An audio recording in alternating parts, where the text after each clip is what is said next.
Bam, we're live.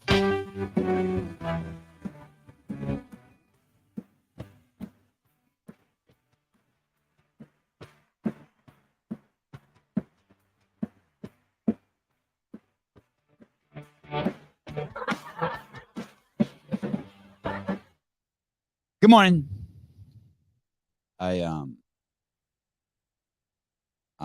I labeled the cheesy sound effects on the Roadcaster this morning.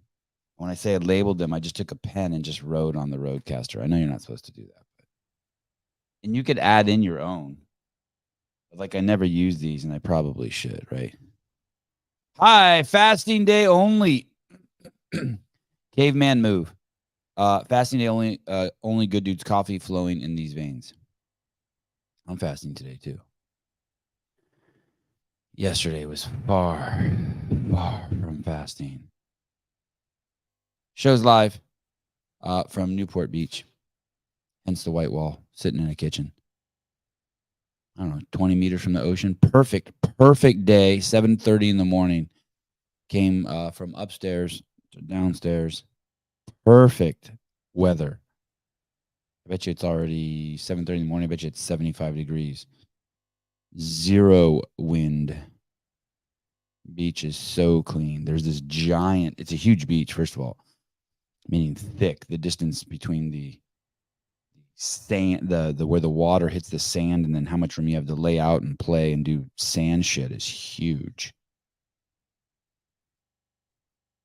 And they got this machine. I think it does it like at 4 a.m. This huge machine. I think I've talked to you guys about it before. And it basically just drives down the beach. I don't know how deep it sifts into the sand, but it's basically this claw, and it just scrapes all the shit out of the sand, right? It's any litter, just anything. So every morning it's like a brand new beach. It's cool. It's like a giant sifter, and the guy just drives it back and forth. I wonder how much money that guy makes. What do you think? He works like from 4 a.m. to 9 a.m. every day? Maybe there's 2 dudes doing it. And I wonder if they sift through all the shit they find. You know that thing's got to find some cool stuff. It looks like it could pick up big things too, like umbrellas and towels, and like there's no stopping this thing. At least that's what it appears. Jeffrey Birchfield Rogue Invitational. Here we go. Yeah, Josh Bridges is coming on the show today.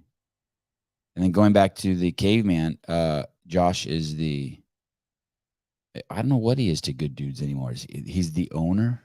He's the mascot. He's both. I do know that our very own Gabe Maldonado, Paper Street Coffee, has somehow intertwined, intersected, intercoursed. Yeah, let's say that. He's intercoursed with the good dudes. Mad Marv, good morning. Adam, good morning. Audrey, good morning. 7:30, yeah. The thing is, I haven't slept in an extra half hour today. By the way, I am so tan. You guys wouldn't even believe this. Can you see? Oh, you probably can't see the tan line because of the lighting in here. I am so dark. I am brown. You just call me a brown man. Josh couldn't come on till 8. And so I was like, you know what? I'm going to sleep in an extra half hour and just come on a half hour before Josh, hang with the homies.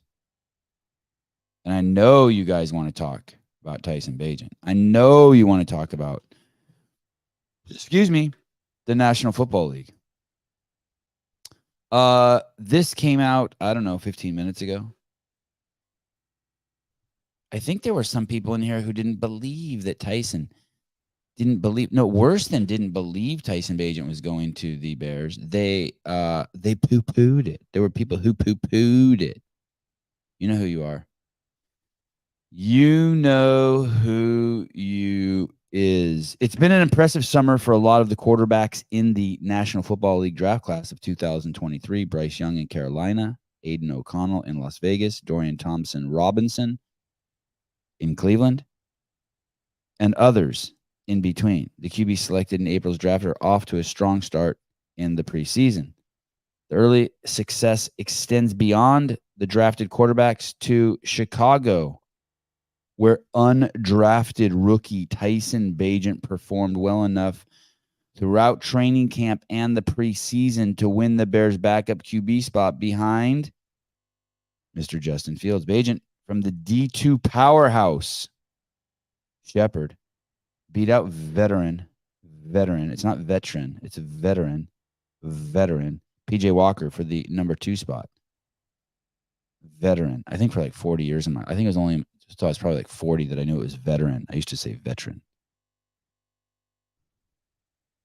Veteran of the Vietnam War. Veteran, or is it veterinarian? I don't even know how to say veterinarian. 51 years old. Don't tell anyone. An impressive rise for Tyson Bagent, who had a mixed bag of a Senior Bowl week that likely kept him from being drafted in the late rounds. That's not true. That's not even true. That part's not even true. How do we know what's true in this article? He did great at the Senior Bowl. You jackass. Who wrote this article? He completed 20 of his 29 passes for 156 yards and 1 interception in Chicago's 3 preseason games, also running for 2 touchdowns. He threw a pass, from my understanding, hit a guy in the numbers in the end zone. The guy dropped the ball. And then I think like he had 3 more right after that, 3 more incompletions, one that ended up being a interception. But if that dude would have caught the ball that hit him in the numbers, it would have been craziest rookie preseason ever. Matt Burns, Sevy's no, I'm not hungover. Really? Do I seem hungover? I feel like I look great. Dark, hair's thick, shirt feels snug. Rambler, I've never seen people do 8 to 10 rep front squats at the gym. I've never seen people do 8 to 10 reps. Why not? Why not? They can do it. Let them do it. Be cool. Chris G, good morning. Good morning. What's wrong with 8 to 10? Dakota Miller, thank you. The redhead from Wisconsin. I don't know where he's from. Says hit the like button. Ernie Garza letting us know that Mr. Bagent had great numbers. I don't know if there's anything official yet, by the way. I couldn't find anything official. This is just some guy. This guy released this at 9:51 Eastern time. So it was like 40 minutes ago. A guy named Jeff Risden, and it's from some, it's USA Today Sports. From some page they have called DraftWire. When is Bagent coming on? I don't know. I've been bugging him. I'm going to have him on every morning. He probably hates me for that. He's probably already like, what have I got myself into? I heard someone saying the other day that if you're with someone and they text you that 8 hours is too long before you text them back, like that's the window has to be shorter than 8 hours.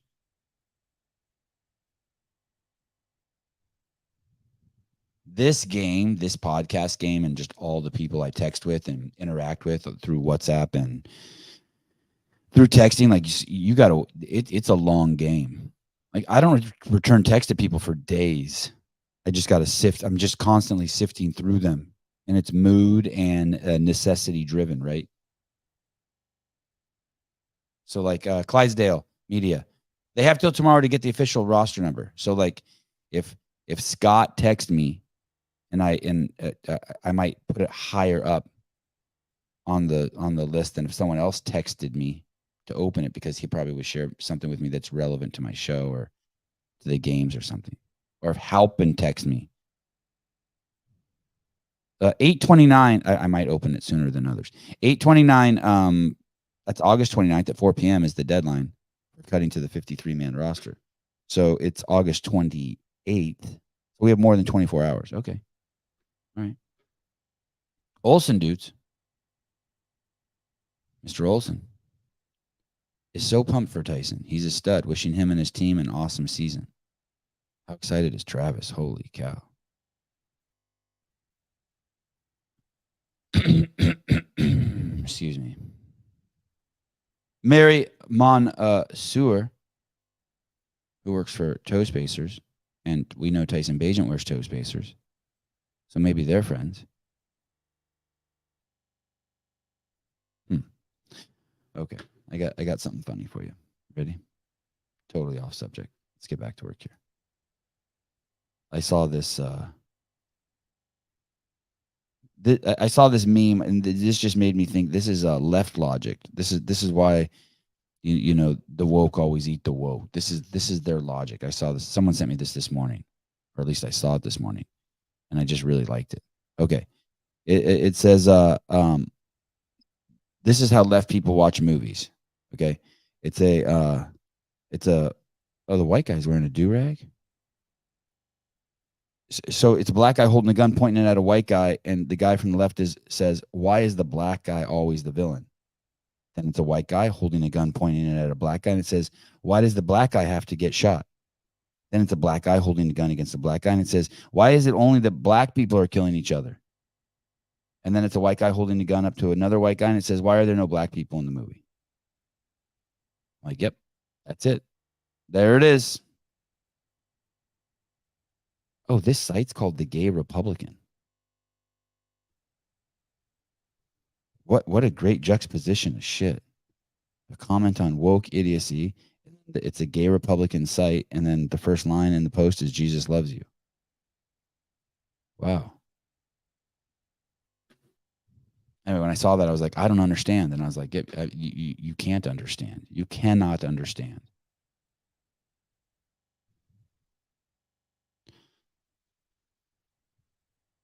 Iya Vabornov. Iya Vabornov. Is that a real name or is that a joke name? Am I reading that right?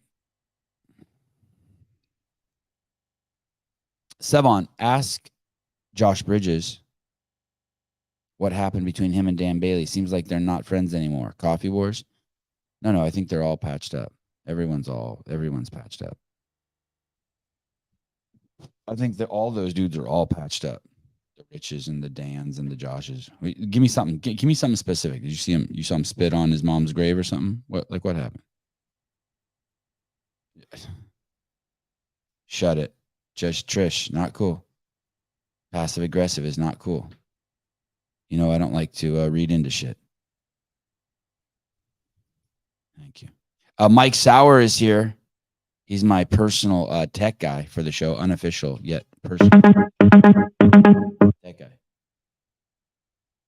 Let me guess, you're a huge Bears fan and you have some important shit to tell me. No, a couple months ago, I called about my wife and I doing a home birth. Want to give you an update. Oh, I love it. Yeah, tell me, BIRTHFIT. Yeah. So June 15th, wife woke up 5 a.m. and I was getting ready to go to work. She's like, hey, I think it's happening. And I was like, there's no way. And then at 11 a.m., kid was in the pool. We had a baby. It was absolutely insane. Where do you work? So I work at Liberty University in Lynchburg, Virginia. And did you call him? What do? You call your supervisor, your boss, and you're like, hey, I'm not making it? Yeah, so they were all kind of like on alert, right? They were kind of ready for it. And then I basically called them and then said like, hey, look, I don't know if I'm coming in today. And they're like, oh, okay. Like they didn't ask, didn't say anything. They kind of knew. But we definitely had a lot of people thinking about us because a home birth isn't, your most typical way to deliver. But yeah, I told the bosses, and then the next day I was able to go in and enter my time off, and I was able to take some time to be with my family. So everybody, supervisors, bosses were awesome with everything. Hey, dude, 6 hours is money. That's good shit. And so at first, like we felt bad talking about it, right? We felt like we were bragging, but then we kind of looked back on it and we're like, well, wait, no. Brag. Yeah. So with this birth, like my wife was a monster. She only ate clean food, right? She wasn't a full pregnant mother who's sucking down soda and candies and cakes and stuff like that, getting ice cream. She exercised like crazy, right? We're a CrossFit family. We did a ton of stretches for preparing for it. Like I had this Mexican blanket that I'm shaking her belly and rubbing her hips with and everything. So like we prepared for it, right? Like we knew what was coming. We were ready for it, and things went phenomenal. 6 hours of hardish labor, and she was an absolute champ when it came time to pushing. How old's your wife? She turned 30 in July. And it's our first. Okay, first baby. A boy or girl? It's a boy, and I'm extremely happy about that. It just kind of is what it is. I wanted to raise a man for this world because we need men. I like it. And so at 5 a.m. she's like, hey, some shit's going on. And so she was, you know, those contractions, they're called like Braxton Hicks or something. I could be saying it wrong, but you started having those before. Was she having those already when she went to bed? Yeah. So oddly enough, so again, with all the care that we were doing, so he was born on a Thursday. On Wednesday morning, she went to our body work guy. He's a chiropractor by trade, but he does all kind of like acupuncture and fascia work. And, you know, he hit something on her and said, hey, if the baby's ready, it'll come. If it's not, no big deal. And then with her other pregnant friend, who was a week overdue, she went to this hill and basically did hill. I don't want to say sprint, but like walked up and down this massive hill. So at 10 p.m. on Wednesday, she said she started to feel some things, and she started to kind of like track it on her phone. But yeah, those kind of like small little fluttery contractions at 10 p.m. And then when I woke up at 5, she was already up. She said, hey, all my apps are telling me that I need to go to the hospital. Like, I think this thing's coming. And I was like, there's no way. Like, he was born 3 weeks early. Oh, shit. Oh, shit. Wow. 37 weeks. Yeah. Wow. Yeah. Everything normal? Did he come out like come out okay? Like no umbilical cord wrapped around his neck, or he came out breathing, or it's all good? Man, it was as perfect of a birth as you can imagine. He came out and he was just dialed in. Is he eating? Does he eat off the boob and all that? Oh yeah. Yeah. So for us, the hardest thing has been breastfeeding. She is like, all she wants to do is breastfeed. So she's just been like an absolute warrior. Yeah, like that's my wife just wanted to breastfeed too. Like that's it. Just sit and breastfeed. Yeah. His latch wasn't the best, and he just, you know, he needs to keep working on it.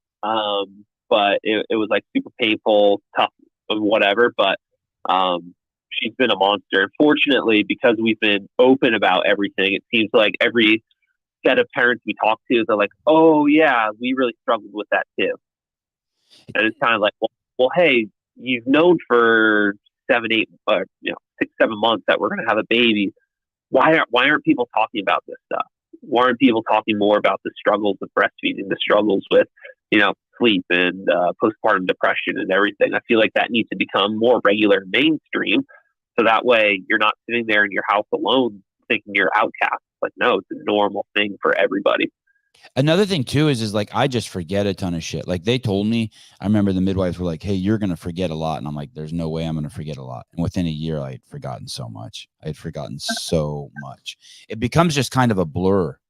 I think a lot of it has to do with the fact that you just don't get a lot of sleep. So you don't build good memory. Not good as in good or bad. You just don't build strong memories. Mm-hmm.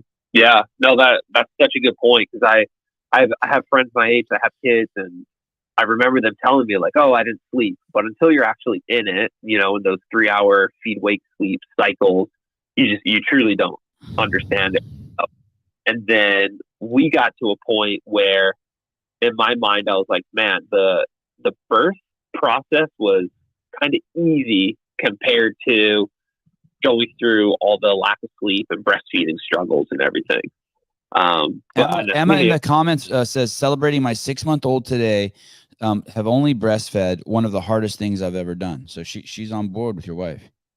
Yeah. And for Emma, like if you haven't had a bunch of lactation consultants, if you haven't taken your child to get body work done, so his jaw wasn't opening very well. So again, back to our body work guy, our chiropractor, like we're doing everything we can and attacking it in every way possible. It's tough though. It definitely is a struggle. You know, my wife did this thing. It's called, I still make fun of her for it. Our first kid did cranial sacral therapy. It's this, I don't even know what the fuck it is, but I really like the lady who did it, but I never like, I would go to the sessions and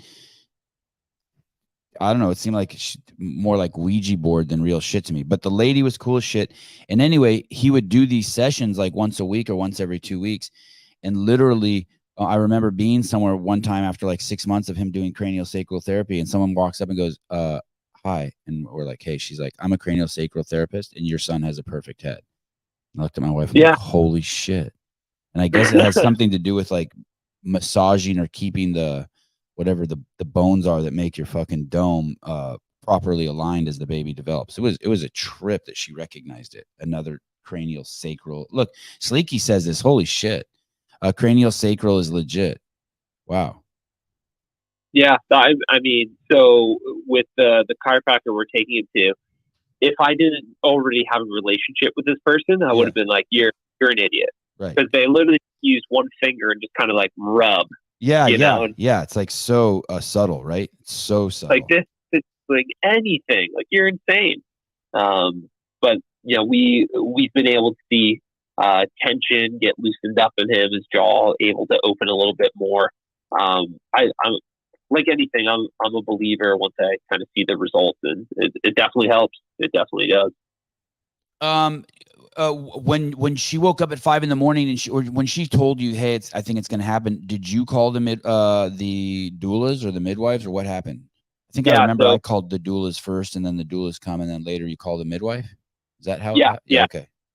Yeah. So our doula like I am really good at going to work, and I'm really good at doing dishes, and that's about it. Uh-huh. Like my wife is the handyman around the house. A light bulb needs to get screwed in, she does it. So we need to get so we call the doula, and the doula shows up around 7, and she's unreal. And then eventually the doula calls the midwife shows up. But in between my wife's contractions, we're pulling out the washing machine, we're hooking up the hoses, we're filling up the tub, like getting everything ready. Cause like, I don't know how to hold a wrench. Like, I do, but I don't. And so she's, mid contraction telling me, no, do this, do that. Cause you have to have a water source to fill up your birthing tub. And so no one believed her, where it was like, hey, this baby's coming. The doula was like, okay, like I'll take a shower and I'll be over quickly. And then even when she was there, she's like, do you want to go for a walk outside? And my wife's like, I love you, but this is happening. Like I am about to give to this kid. Yeah. And it reached a point where like I'm running around the house. Like we have a stove upstairs, downstairs in our home. And like I'm boiling pots of water to fill this up. And our doula eventually like, hey, you better be in here. You might miss the birth. Like what? And within 10 or 15 minutes of our midwife showing up, my son was delivered. And it's one of the key difference between, in my opinion, a home birth and a hospital birth is when you're home, you're so much more connected with your body. You're so much more in touch with everything that's going on. And so it reached a point where my wife was like, yeah, I could push and I feel him coming out, but I'm not ready yet. Right? Like my midwife isn't here. I don't want to push him out because I don't want to tear. Whereas when you're in the hospital, it's, all right, hey, I got 3 other moms on the clock here. Like, let's go, get this thing out. And so to see my wife in this moment, just being so in tune and so in touch with her body, and like just basically her presence filled the room. Like everybody was just, hanging on her. Like, man, it was trippy. It was heavy stuff. I know, I appreciate you sharing this, and I know it's intimate and vulnerable, but I apologize for the speculation here by Trish. But Trish says, excuse me, you can't change a light bulb. That baby is definitely the bodywork guy's kid. I'm just letting you know. Trish has some out there ideas, but you know.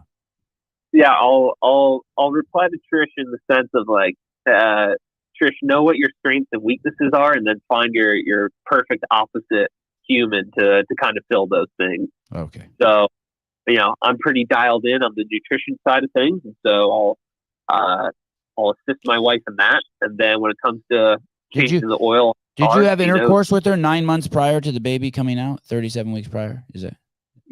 So our pregnancy, our birth, our everything was extremely planned.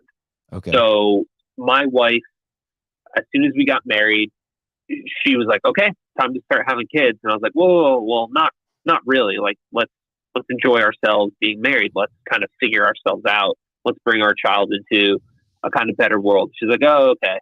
And so finally, she was knocking down the door of like, it's time. Like, we need to have a baby. And so she probably watched every single birth video or whatever on YouTube imaginable, and she was tracking her cycles perfectly into the T. And so basically, she was like, "Okay, if we try to get pregnant in October, we'll have a July baby. That's what we wanted. We wanted to have a child over summer." We rented out the upstairs of our house. We lived in the basement. So to a man or to a woman? To a man or a woman? To 3 college-age women that went to school. Yeah. Okay. And so our renters moved out on like June 1st, and he was born on June 15th, like as planned as it could get. And then if we want to get super deep and into it, we both wanted a boy. And there's talk, there's research, whatever you want to call it out there, that male sperm are faster, but they die off quicker. So let's say her egg is in the perfect spot. We have sex, but her egg is not yet in the perfect spot. We have sex, so sperm will still be around. However, the male sperm are going to die off quicker than the female. You're going to have a girl. So we tracked her cycle so well, and then started trying to have a baby at what we were hoping was the perfect time to try to have a boy. So you have had intercourse with your wife? Yeah. Okay. Sorry, long-winded story, but yeah. Hey, congratulations! Keep me posted. You're stoked. Good. Tell your wife, good job. It's the only way to do it. Home birth's the only way. I said it. Okay. Love you. Yeah. Thank you. That's the plan for the next child. Whenever God gives us or blesses us with that, but it's incredible. Talk to you soon. Don't forget, those titties aren't going to stay huge forever. Play with them a lot. That's my advice to you. Bye.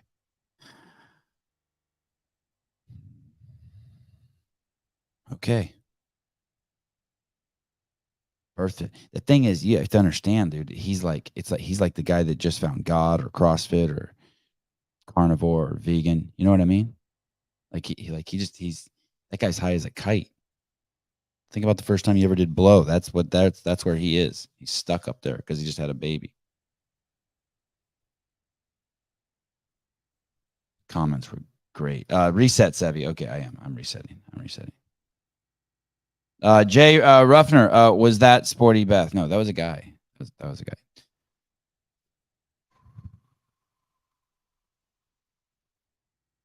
He's lucky.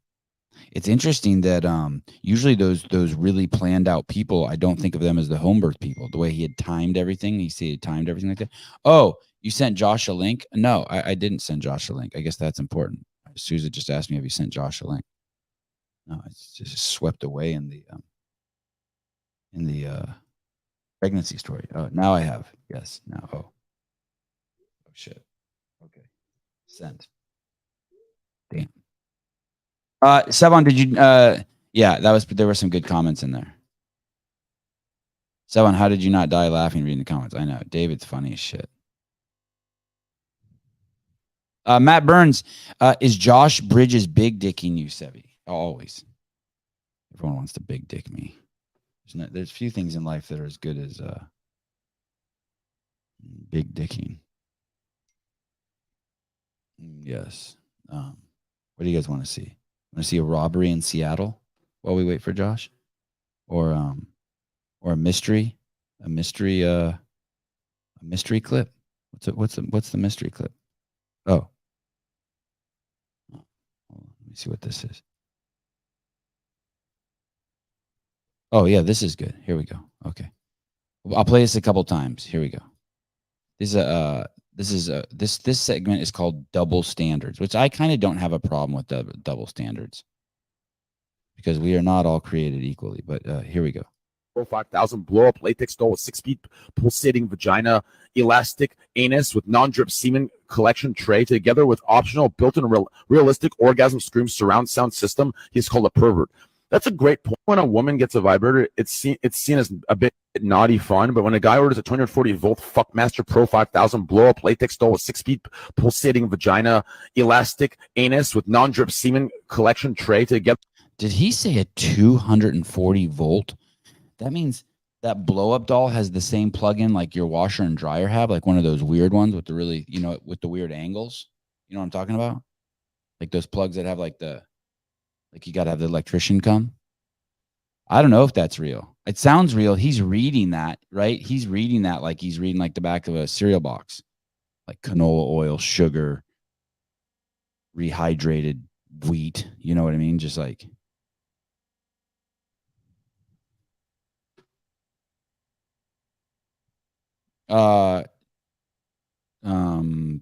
Judy Reed, let's talk about Sporty Beth again. We ran out of that story. I don't know if it's done, but it's like resting. You know what I mean? Like stories rest. That thread, there's like no developments in it, at least that I know of. I don't know what to add to the story. You have to, yeah, 240 volt. Yeah, crazy, right? I didn't even know there were. I didn't even think of. I never even thought of a blow up doll as being plug-inable. Alex Peters, no man bun today. I was actually thinking that if I wore my man bun today, Josh would make fun of me. So I didn't. I was like, well, I'll just avoid that and just wear my hair down.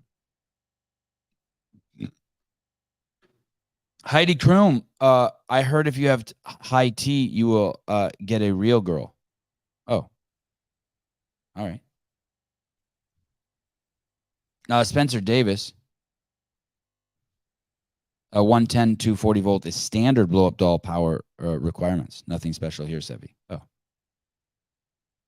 all right. Melissa Odier, the story should have never started. Oh, meaning the Sporty Beth story? No. I love all these stories. These stories are good. Oh my goodness. So much better, Sevi. Oh, hair down, you think? Just like all straggling and shit. Okay. Let's get back to some true stories here. The dildo wants to speak. A true story. I got engaged over the weekend. Congratulations, I think. Figure now is a good time as any to announce the good news. No, I don't think I can grow out the sides of my hair.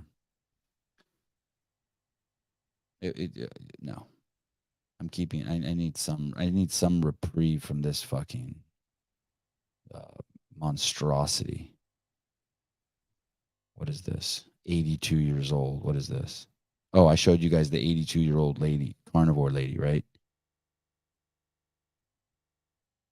You know who did? We were celebrating Tyson Bagent. He did great, right? And we're going to find out in the next, 36 hours whether he's on the team or not. You know who didn't? Who had a rough go is Steve Mowry. Do you guys remember Tall Steve, the 6'10" fighter, Bellator? He lost a couple weeks ago. And then our boy Dalton Rasta, who was on, that beautiful man, lost a couple weeks ago. And then I don't know if you guys remember Alex Caceres. He's been on the show a few times. He's the UFC fighter. I think he might be the longest tenured UFC fighter in the UFC. Black dude with a giant fro, really skinny. They call him Bruce Leroy. Like he's like the black Bruce Leroy. He lost this past weekend. So it's not all fun and games over here for all of our sports people. I don't know if you guys watched the CrossFit Games, but Justin Medeiros took 7th or something. It's not all fun and games. Not everyone. There have to be lows in order for there to be highs. I don't know if Matt had his kid yet. Did Matt and Sammy have their kid? Wasn't Matt supposed to have his kid like the night of the games, the final of the games or something? That's a good question. Do they have pictures of like, I don't know what happened. Donde está Josh Bridges? He's not coming on. He's not coming on. By the way, I saw Sousa jump on the show for a second. I'm not sure what happened. Oh, wow, this is interesting. Breaking news, Jedediah Snelson, last live show for a while, headed to Spain for a month. Why can't you watch the live show in Spain? What are you doing over there? Are you Spanish? Are you going there for work? Can you call in and tell us? Do you date white girls? Oh, here we go. Speaking of white girls.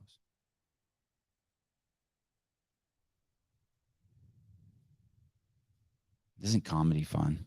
Can never get enough comedy. It's titillating, right? Hot black girl wearing a spaghetti strap tank top, no bra, with the word white girl on the screen spelt G-U-R-L. Girl. Uh-oh. Oh shit. Sean Lenderman. Jedediah Snelson is going to Barcelona for a no-leg competition. Is that true? Seems like a long way to go to compete without your legs. Okay, here we go. School in the hood, so I was bullied a lot. Them kids, they be like, you a white girl, you know, because I can read and shit. They always tease me. They're like, you talk like a white person in a sorority. I'm like, damn, I do say nigga a lot. I do. I went to high school in the hood, so I was bullied a lot. Them kids, they be like, you a white girl. I want to see her whole body more. I mean, the jokes were good too. Let's see if she has any more jokes. Oh, she changed her hair. Let's listen to one more. Holy cow, is this real? Look at her face there. Oh, she got a lot of different crazy looks. Wow. I wonder if she'd come on the show. 39,000. What, Leah? Whoa, look at her name. Her name has an apostrophe in it. Leah Samson? No. What the fuck is that girl's name? Wig Mom. I'm following. Thank you. Okay, let's listen to one more. Oh, here he is. Hey, what's up, dude? Why are you going to Spain? Why am I what? Are you going to Spain? I am. Oh, how So come? it's lapsed. So I was right. I got a competition at Barcelona. It's one of the wheel wad sanctionals. What's it called? Wadsalona instead of like Barcelona, Wadsalona? Correct. I like it. That's cool. Wadsalona. Yeah. So it's touted the most inclusive competition in CrossFit.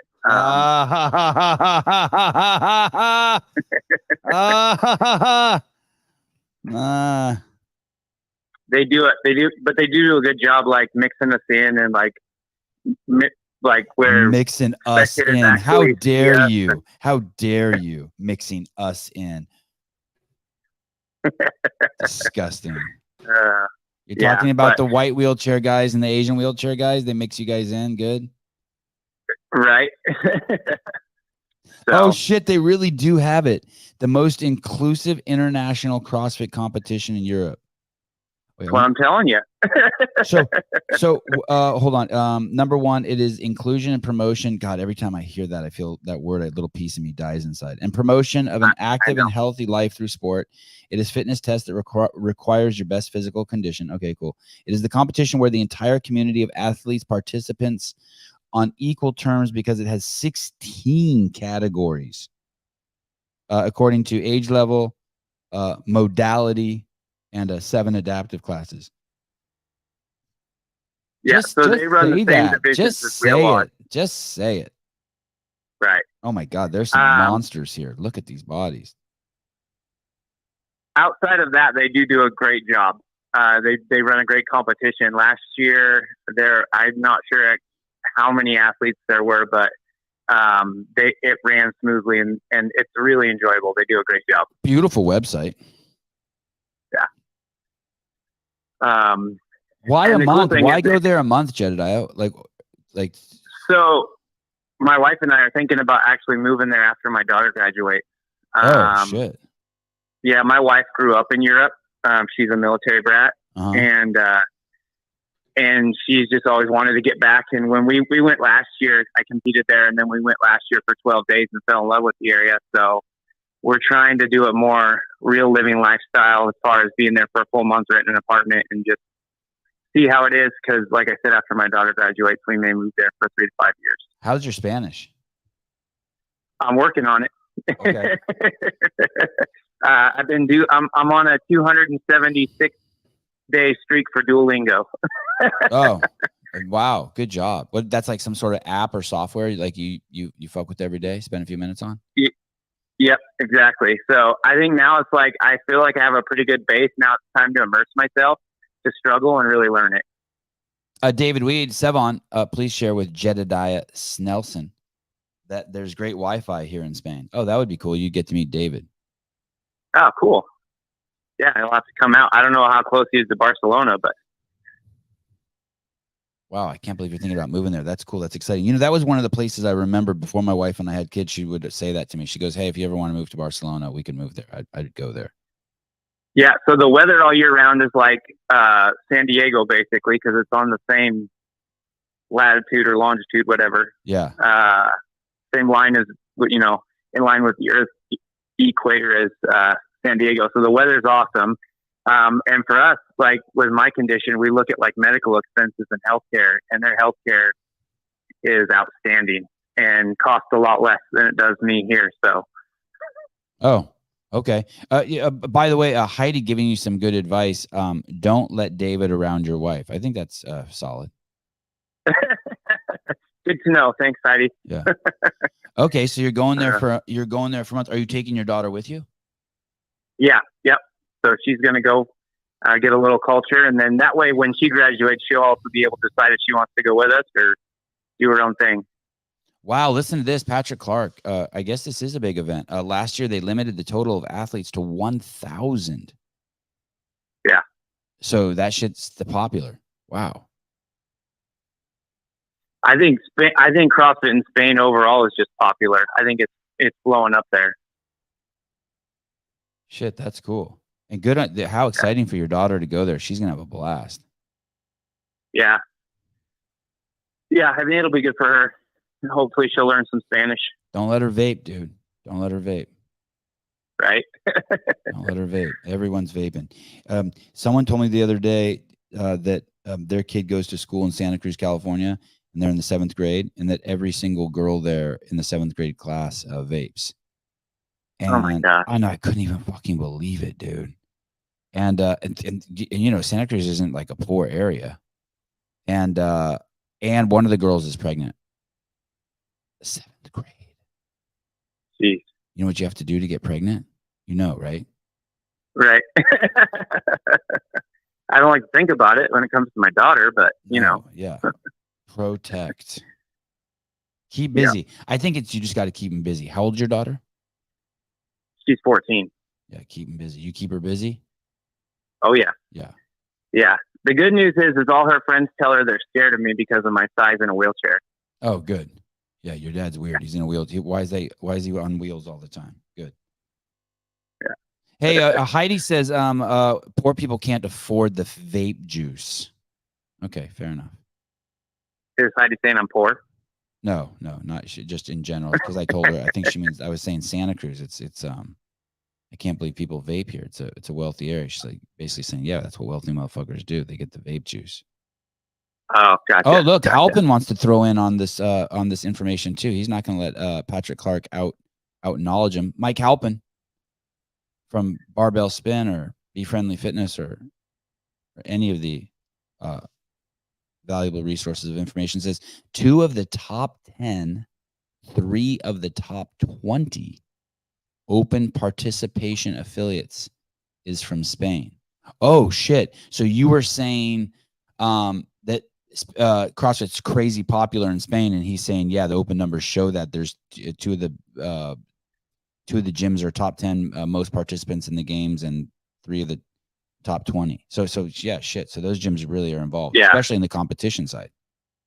Yeah. It's a really great vibe there for CrossFit in Spain, from what I have experienced. How many wheelchairs do you have? 2. Well, I'll take 2. I have my sports chair, which can be used as a regular chair technically, but I have like my lap straps and stuff, and it's weighted differently, so it doesn't wheelie as easy like to get around town. So it just becomes a pain. So I always take 2. I take my regular chair as well. I personally think that if I was in a wheelchair, there would become a problem. Like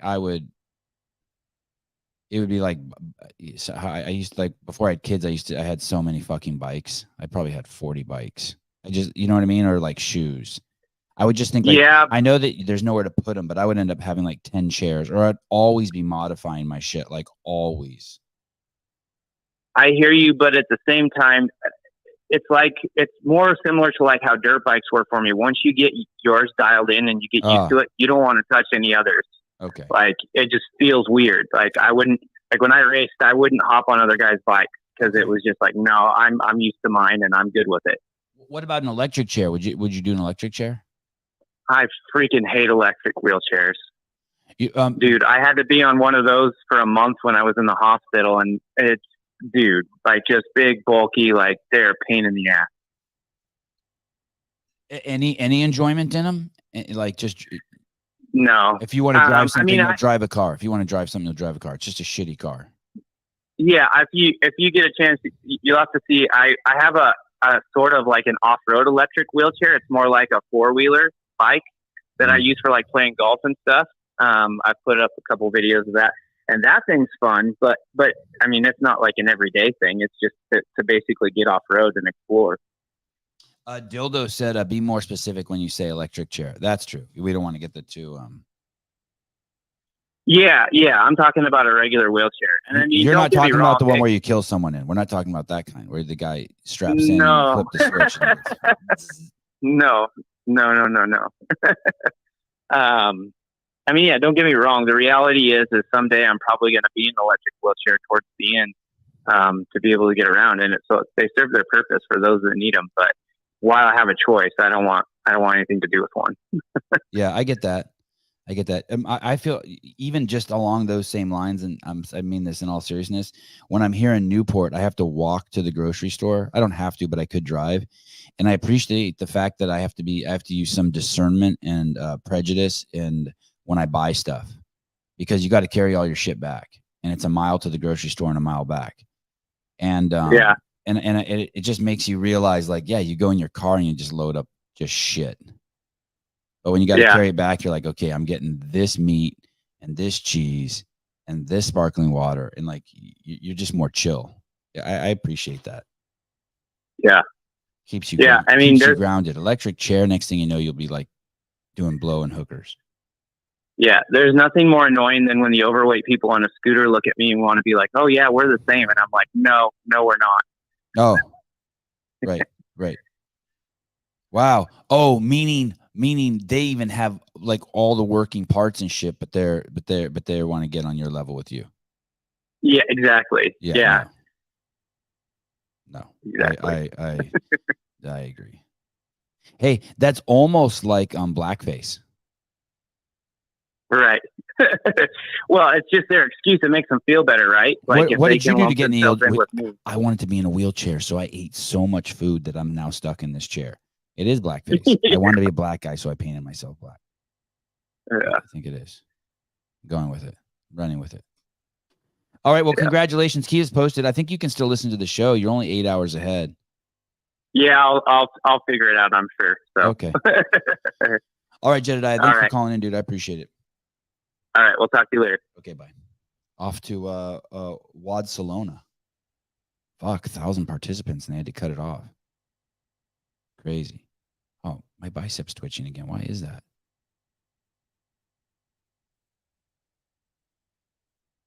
Spain is booming, Halpin says. Janelle Winston, hello. Well, hello. Yeah, I don't know what's going on with Josh Bridges. Let me don't be sad. Let's see. He's supposed to come on at 20 minutes ago. Fuck, I'm rescheduling with him. What the fuck is going on? I'm not gonna have him on for fucking 10 minutes. That's shit I gotta do. No, maybe I'm having BPC withdrawals, Logan. Wow, look at Logan and Jeffrey Birchfield's chat got meshed into one. You guys see that? They're not separate from each other. Wow, that is weird. Oh, no. Oh, weird. Are you guys in bed together? Let me see. I might call Josh here. Let's see.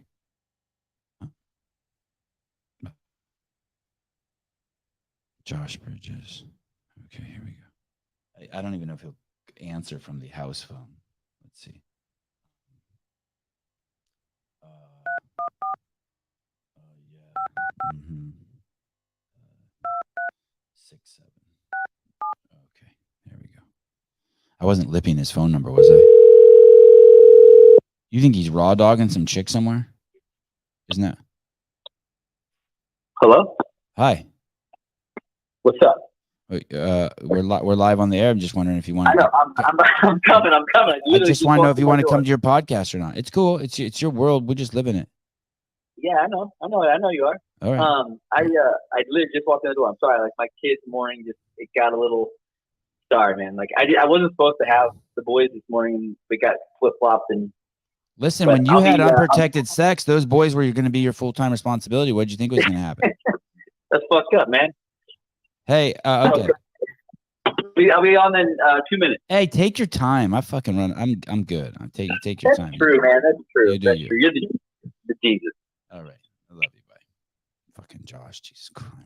Hey, it sounded like he was taking a shit. You know what he's doing? He's probably making a cup of coffee. Like I'm already 20 minutes late. I'm gonna make coffee and just make another 5 minutes late. And he probably could have made the coffee like in 30 seconds, but he's still doing a fucking pour over because he's such a pretentious motherfucker. I feel better just now. When I was venting just now, I farted and I purged something. Purged some anger. Purged.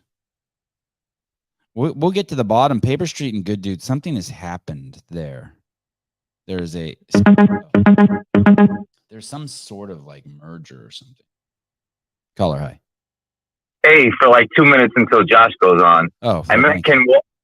I met Ken Walters over in Madison.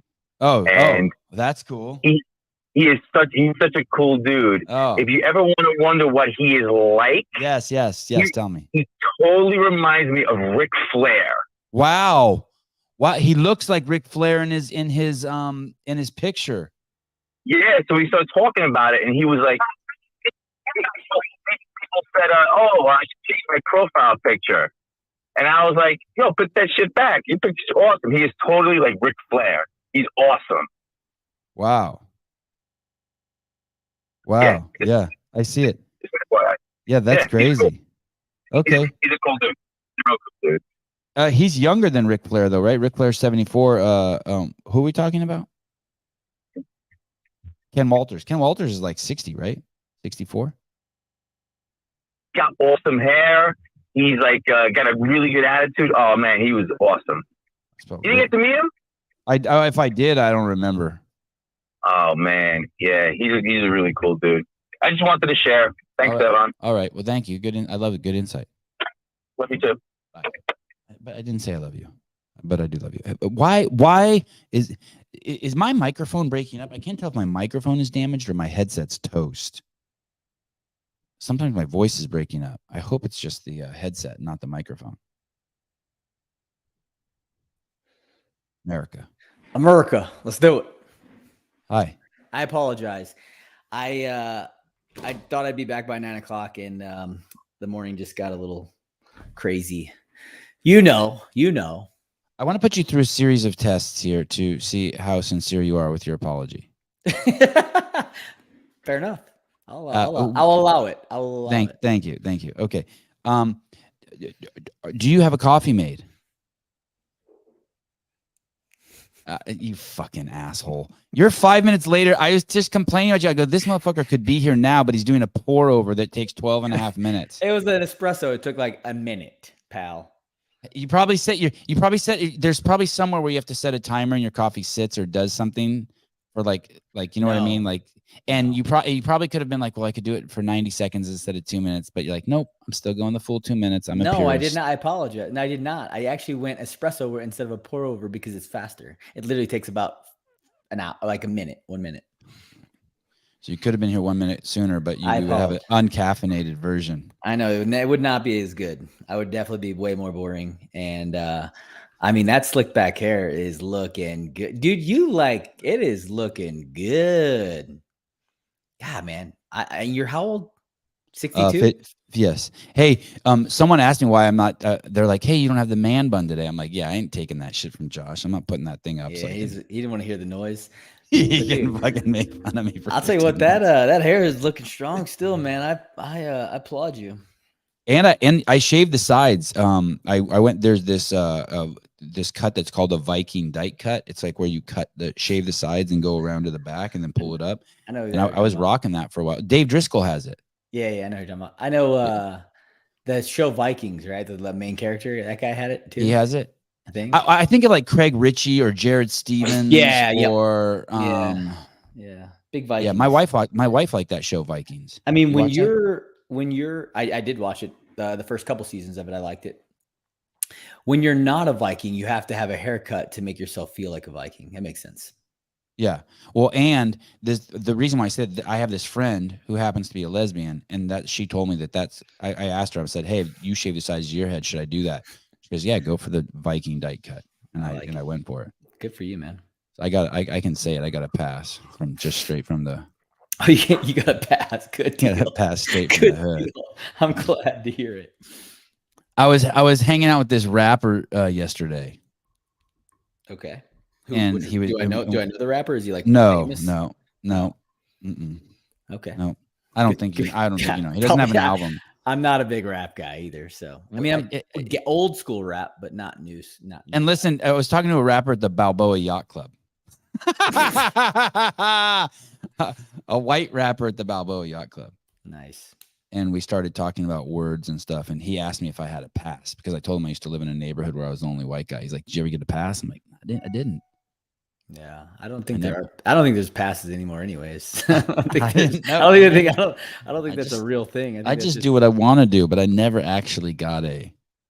I worked at a call center where I was one of probably there was probably a couple thousand people who worked there, and I would bet there's less than 10 white people. Were the Vietnamese? No, African American. No shit. Oh yeah. And what were you guys doing? Were you doing collections? No, it was for the phone company. It was a telemarketer, basically. You know, you called up SBC, or you would call up people who had the telephone company that we worked for, and you try to offer them call waiting, call forwarding, call ID. Remember that kind of stuff? Yeah. Crazy. Do you use the feature on the iPhone where, let's say, like you and I were talking, and then like someone else were to call on the phone, and you merge people in? Or would you ever like call two people? Like sometimes I'll like, if I'm talking to like one person and someone else calls, I just merge them in. Like even if it's like let's say me and you were talking and my wife called, I might just merge her in, and she'd be like, hey, can you pick up some meat on the way home? And I'd be like, yeah, sure. But you're, and she'd be like, hi, and then you'd be like, hi, Miss Matosi, and she'd be like, hi, Josh. That's you know what I mean? I wouldn't say that. Like, hey, that's girl. The thing is, I wouldn't say. Hey, girl. Hey, honey. Yeah. What's up? Hey. Yeah. Do you use that? Do you use the three-way? Do you do three-way on your phone? No, I don't think I ever have. No. I mean, I've done like FaceTime where you have like multiple people on a call, but never like just straight phone calls where you're merging. I think you're the only Seals- person I've ever even seen do it. You see, seals that you got all sorts of weird, quirky shit. Like that would be too intimate to you for you, a 3-way. And you guys, you don't use emojis probably either, right? Very rarely. It's definitely I've started using. I don't use emojis like on my own to where I'm like popping up a little picture at the bottom, but I'll do the, when you click on it and you can like heart it, haha, thumbs up thing. Yeah. I'll do that now. But that's about as heavy as it goes. I was on a group text the other day, and someone said something, and Dave Castro gave it a thumbs up, like the kind that, and I couldn't even fucking believe it. But it was still kind of like, the dickhead seal thing that you guys do. Like that's like as much as he could be bothered, even though like, I was, wow, that's really emotional. He's really made himself vulnerable with the thumbs up. But on the other hand, it's still like, hey, dude, you probably should have said a little bit more than a thumbs up. No, I think that was it. That was all that needed to be said. Yeah. Oh my God. It was a thread that I'm on with Tyson Bagent and Travis Bagent, right? Mm-hmm. Travis is like, yeah, basically looks like my son's going to the NFL. And Dave's like, that's pretty cool. Not like, holy fuck, you were right. I'm sorry I didn't believe in him all along. Yeah, that's what I saw. I saw the Sports Center thing that they did on his son. That was really cool. And Travis was on there. Can you fucking believe it? A Division II quarterback. That's awesome. And it looks like he's going to be the backup quarterback for the fucking Chicago Bears. That's really cool. My son just started playing tackle football. He just had his first game the other day. I don't approve. I know. I didn't either, really. I wasn't really ready for it, but now I am. And now I'm fired up. And so I watched the Swamp Kings. Did you watch that documentary on Tim Tebow? No, good. The Florida Gators. Oh my gosh. Like it got me fired up.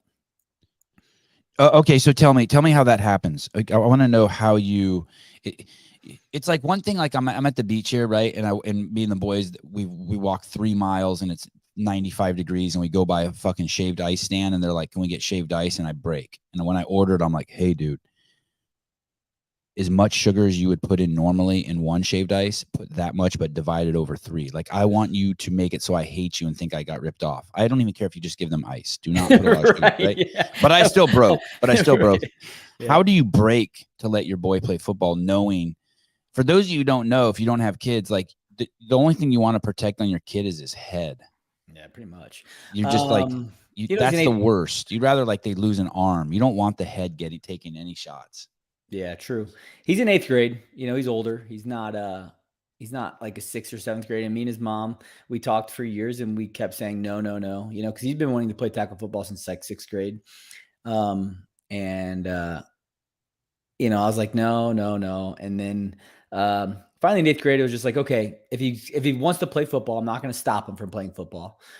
So if he's going to go into high school, I kind of wanted to have him just kind of 1 year under his belt because he's played flag football for 2 years now. This is 3rd year playing football. And what position? Well, I mean, right now they have him at fullback and middle linebacker. He's not a big guy, but he's really athletic. And so he's kind of being underutilized for his athleticism, but his coaches don't know him. And I kind of feel bad. I mean, it's on us, but I'm also not that upset because I protected his head, like you were saying, for 2 years. And so basically it just came to a point where like me and his mom were like, okay, like he's going to play tackle football like in high school. If that's what he wants to do, I'm not going to stop him. And let's give him 1 year. And then we can, we got him like a better helmet than he was issued. We went out and bought a nicer helmet and, we're doing everything that we can. But at the end of the day, yeah, it's, if he wants to play football, I'm going to let him play football. I'm not going to stop him from doing that. I don't think that it's, I don't think that it's something that I can be like, no, you just can't play it. I don't want to be that dad, because I'd let him play hockey. I'd let him play anything else. Right. And there's a lot of contact. You let him fight. You let him wrestle. Yeah, exactly. I let him wrestle. You let him box. Right. I let him put boxing gloves on. Exactly. So why not? If he wants to play football, that's what his buddies are doing. That's what he's into right now. I'm all about it. So, I just, I held off as long as I could, and me and his mom both just decided that we were okay with him doing 1 year of it, so before high school. So it's not a school league. It's like a city league or something. Or Well, technically it is. It's under his middle school's team name, but Okay. they I don't think they're actually affiliated with the school. I think it is more of a, I don't even know what to call it, little league football, you know. fullback and linebacker, those are defense dudes. Fullback is offense, and then so he plays both sides. They're kind of a smaller team because they live in a smaller town, and so he plays fullback. And fullback is like it's basically the guy who stands in front of the running back and blocks. And they'll do short like short down. I thought that was a tight yardage. end. If that's not a tight end, is a fullback and a tight end the same guy? No, the tight end is more of like a wide receiver position, and they're on the line, and they're actually on the line. Tight end's the white guy, the wide receiver are the black guys. Well, they're both. They can be either. You know what? The sport's not divided by race like that. They're not. No, you don't have to be a. I haven't watched since the 80s. No, so yeah, but fullback is more of like a blocking position. Did you just picture like where you're like, no, I know 3 black tight ends and I actually know 3 white wide receivers? You're like, yeah, exactly. All right, fine, yeah. fuck you. I know, man. When I think of tight end, I'll tell you, I think of Todd Christensen from the Raiders. Okay. White guy. And when I think of wide receiver, I think of Jerry Rice from the 49ers. What about Antonio Gates? No, don't know who that is. Don't He's get crazy. Tight end from the Chargers. Don't get all crazy on me. Christian McCaffrey. You want to talk about breaking any stereotype right there? He's a white running back. Don't know him. How many Asian football players do you know? So Islanders don't count. There's a kicker for Notre Dame. The kicker Really? for Notre Dame was Asian a couple years ago. I can't remember. What's his name? Did he have an Asian name? Like I don't remember. Lee or some shit? He better honest, have, or I'm not believing it. I'm like so terrible with names. I can't remember what his name was, but he was the kicker for Notre Dame. Hey, I want to come back to your kids because I'm very curious about. I want to talk more about the football, but someone said to me that the reason why basketball players make more money from sponsorship than football players, I don't even know if that's true, but that's what this person started, was because football players wear helmets, and so you can't see them. And basketball, go ahead. There's also more players on the field for NFL. Right, there's more football players on a field. The money gets distributed over a wider variety of guys are vying for the same pile of sponsorship versus basketballs have got like 5 dudes. I mean, I don't know. I have zero. Like I don't have any idea. I don't know many football players or basketball players in the NBA or NFL, and so I really have no idea. But I feel like it's probably a little harder to, if you're not a position player like a quarterback, running back, wide receiver, tight end, or a big name defensive player, I bet it's pretty hard to get, some big sponsorships from, because you're right. They don't see your face. They don't know who you are sometimes. And then where NBA, you got 5 guys on the court and no mask on, no helmet on. And they are more out there, right? Like they're more exposed. Like people know who they are just by their face. Where I think the NFL is probably a little bit like that. NHL is probably a little like that too. Oh, I was wondering, because they wear helmets too. Mm-hmm. I was wondering what's going on because the comments stopped, and I was like, how come people aren't making fun of Josh? And because the comments have stopped. Well, that sucks. I mean, I can see him over here. I just can't pull him up anymore. Jeffrey Birchfield, God. That man's always there, baby. Yeah. Supporting. Oh my God. And Harry balls on you. I searched in Google 2 goats talking and it brought me to this page. God damn, you're good, Harry. Oh my God. How come I can't bring this shit up? What is going on? I wonder if I left the show and came back really quick, if you'd still be here. Will you hold on one second? You want me to what? You're gonna run the show for a second just by yourself. Yeah, let's go. I got this. I'm gonna reload the page. Oh shit! I'm nervous. Here we go. All right, fire off some questions if the comments are coming in. I'll answer some questions. Let's go. Okay. The comments are back. Thank you, God. Did Josh fuck anything up? You didn't say anything racist or controversial or sexist. Josh Nelly from the Looney Proud. Okay. We're back. Good. Okay. Here we go. Sean Lenderman, we got to catch up. Navy uses the hell out of the fullback. They run a ton of triple option. That's right. Really? You know football like that? You even know what about the Navy football team? Navy football team basically runs the ball almost every play. They actually just played Notre Dame, on Saturday, and they got their aces kicked by my boys, my ND boys. Oh, look at Patrick Clark, Dat Ning Gwen. I think that's a Korean name. Yeah, that might be him. Wow. That Ning Gwen name is like, fuck, like. It's not Nguyen, it's Win, right? Oh, whatever. However you pronounce it. You could fill a whole. Because I had a chief win in the teams. Oh, you did? Mm-hmm. Joe Westerland, white boys are really not only Joe Westerland, white boys are really only not allowed. God, what kind of fucking sentence is that? No, can he write? He's from fucking Omaha. Who writes like that? White boys are really only not. How about you just learn how to read? It's top to white bottom. Boys left. Are really only... top to bottom, left to right. All right. Josh made it to the 3rd grade. That's right. White boys are really only not allowed at corner. What a mess. Ronnie Lott was a linebacker for the 49ers. I don't know if that's true, but I know that he tackled people. Mike Allstott. That's the fullback right there that I always remembered. He's for the Tampa Bay Buccaneers. So your son is getting good. He's playing a team sport. He's getting good athletic training. He's getting to go to the practice. He's learning the sport. He's getting the team camaraderie, all that shit. Yep. And he's getting fitter. But he's not getting the play time that maybe he would want or you would want. But part of you is kind of like, good. He's getting everything I like about it, the sport, except he's not having to take the shots to the dome. Yeah, I mean, he also does kick return too, which is that's kind of make it hit pretty hard on that one. And then I would like to see him at running back. He's so fast and agile and quick, but they have another good running back too. So, and the kid's been on the team for 3 years. And so, but that's good, man. I want him to have to struggle. I want him to have to work to get stuff. I don't want everything just handed to him.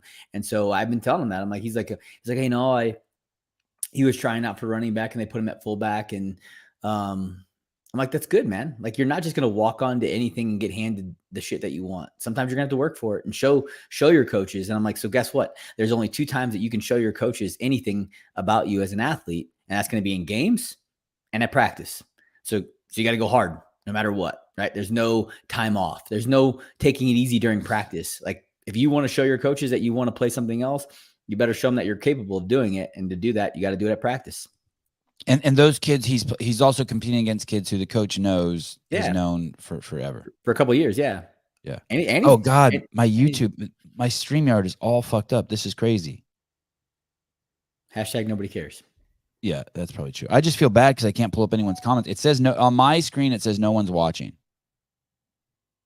And the comments have stopped. It's so weird. All right, fine. Fuck it. I just look over here on YouTube. There are people watching, though, I think, right? It's not just me and you hanging out. Probably just 2 of us. Oh. Well, then, hey, here's something I want to ask you. What's the deal with Good Dudes? Are Good Dudes and Paper Street, have they teamed up?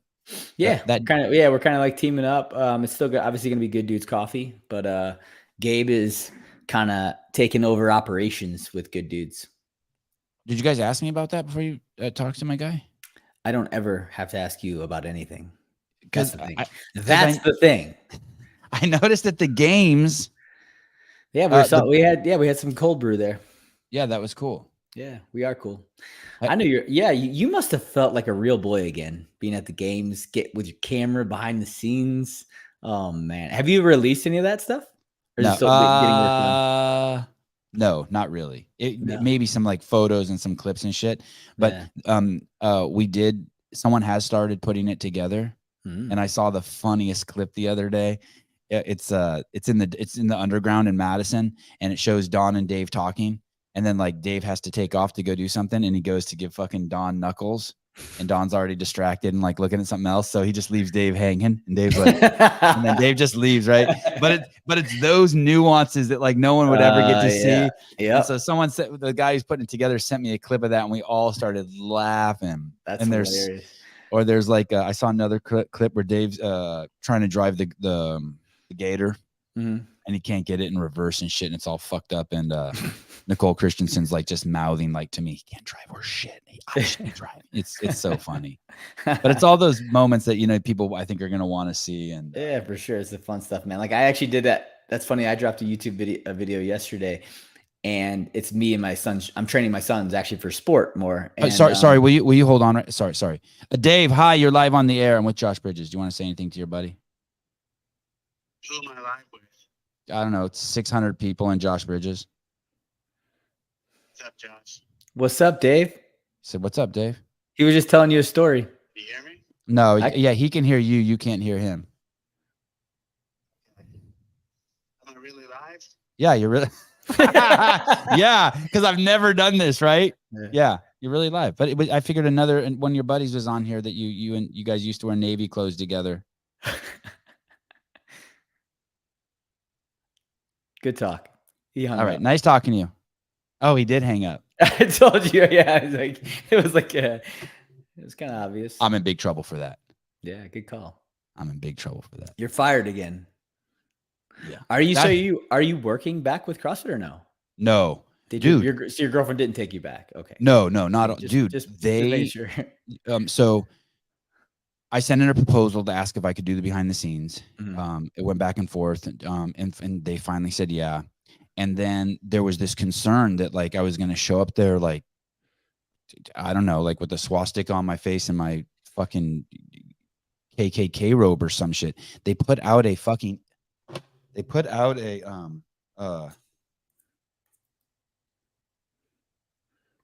Hey, what?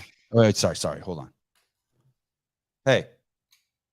I like it. Just take calls while we're on a fucking call on a podcast. Okay. Hold on 1 second. Okay. I'm gonna call you back in 2 seconds.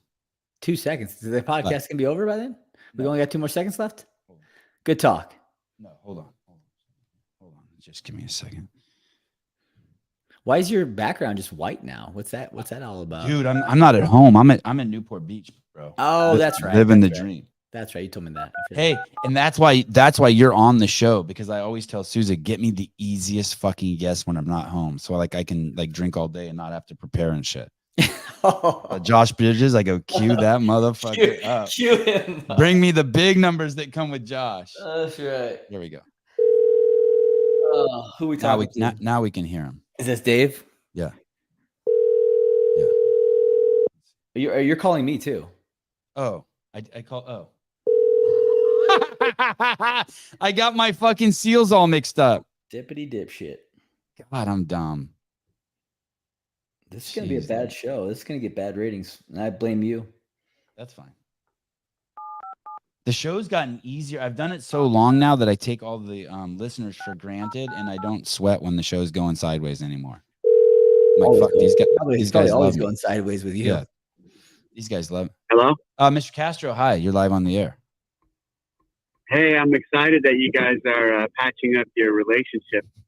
Did you tell the world about your falling out and how you guys are rekindling your friendship? You have him confused with someone else. This is Josh. This is Josh Bridges. I know.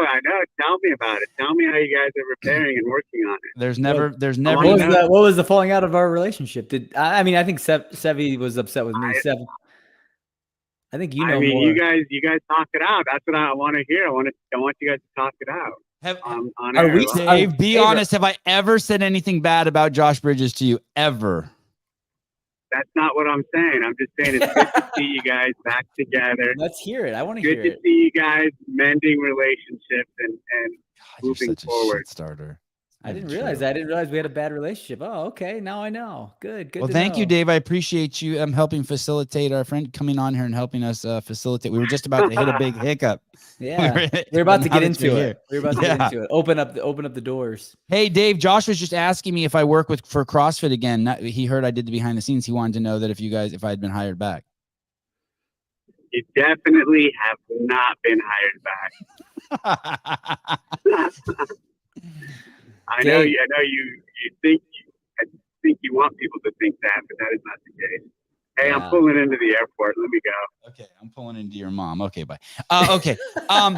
Hey, dude, this fucking guy released a video on his YouTube channel. Like, hey, I'm not affiliated with CrossFit is not paying him, not affiliated with him, and doesn't endorse his shit. Like, just straight up fuck you, like to the world, for any misconception. And Don sent out an email to all the staff at HQ, basically letting them know, like, that he is not back. About you. Yeah. Oh, gotcha. That's funny. The most toxic man in CrossFit is not back. I can see that. Dude, I had so much fun. I bet it was a good Dude, time. athletes were, yeah. I bet they were like stoked to see you. Dude, people were loving on me so hard. It was great. It was great. It's probably what you needed. You've needed that for years. It's probably why you seem a little more chill now than like before, where you're just like so fired up, amped up. You weren't getting that attention. You know, daddy wasn't putting his arms around you and telling that he loved you. That's not exactly. Yeah, I think it was. Why can't you go with something like you were insecure because you were a little bit on the outside and now you've been accepted? So why does it have to be a daddy story? Because we all know.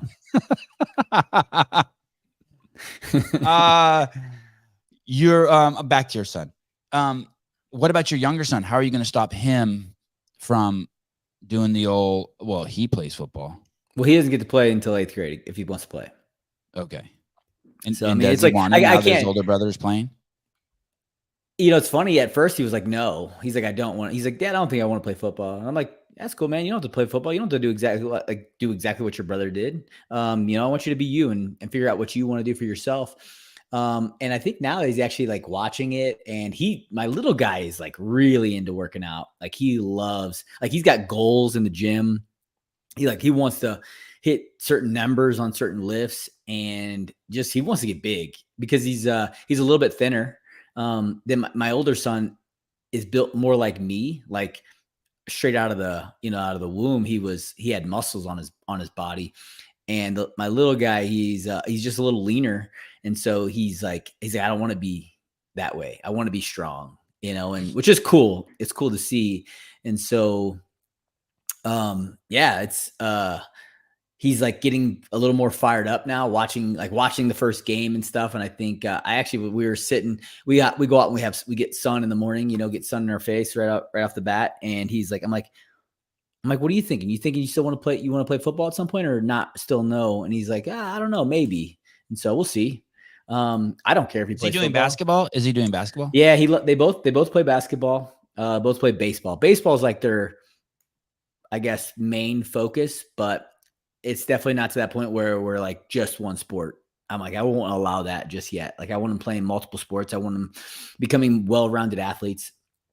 And so yeah, right now I think he's just bored too right now because he's actually taking a season off because we had a long summer of baseball, and before that he did basketball and then he did spring basketball too. So at the beginning of baseball, he was doing baseball and basketball, and so it was kind of a lot. Like there was 0 days off, and he was definitely like needing a little bit of rest. But now he's like, okay, I'm tired of just hanging out. I want to be playing a sport again.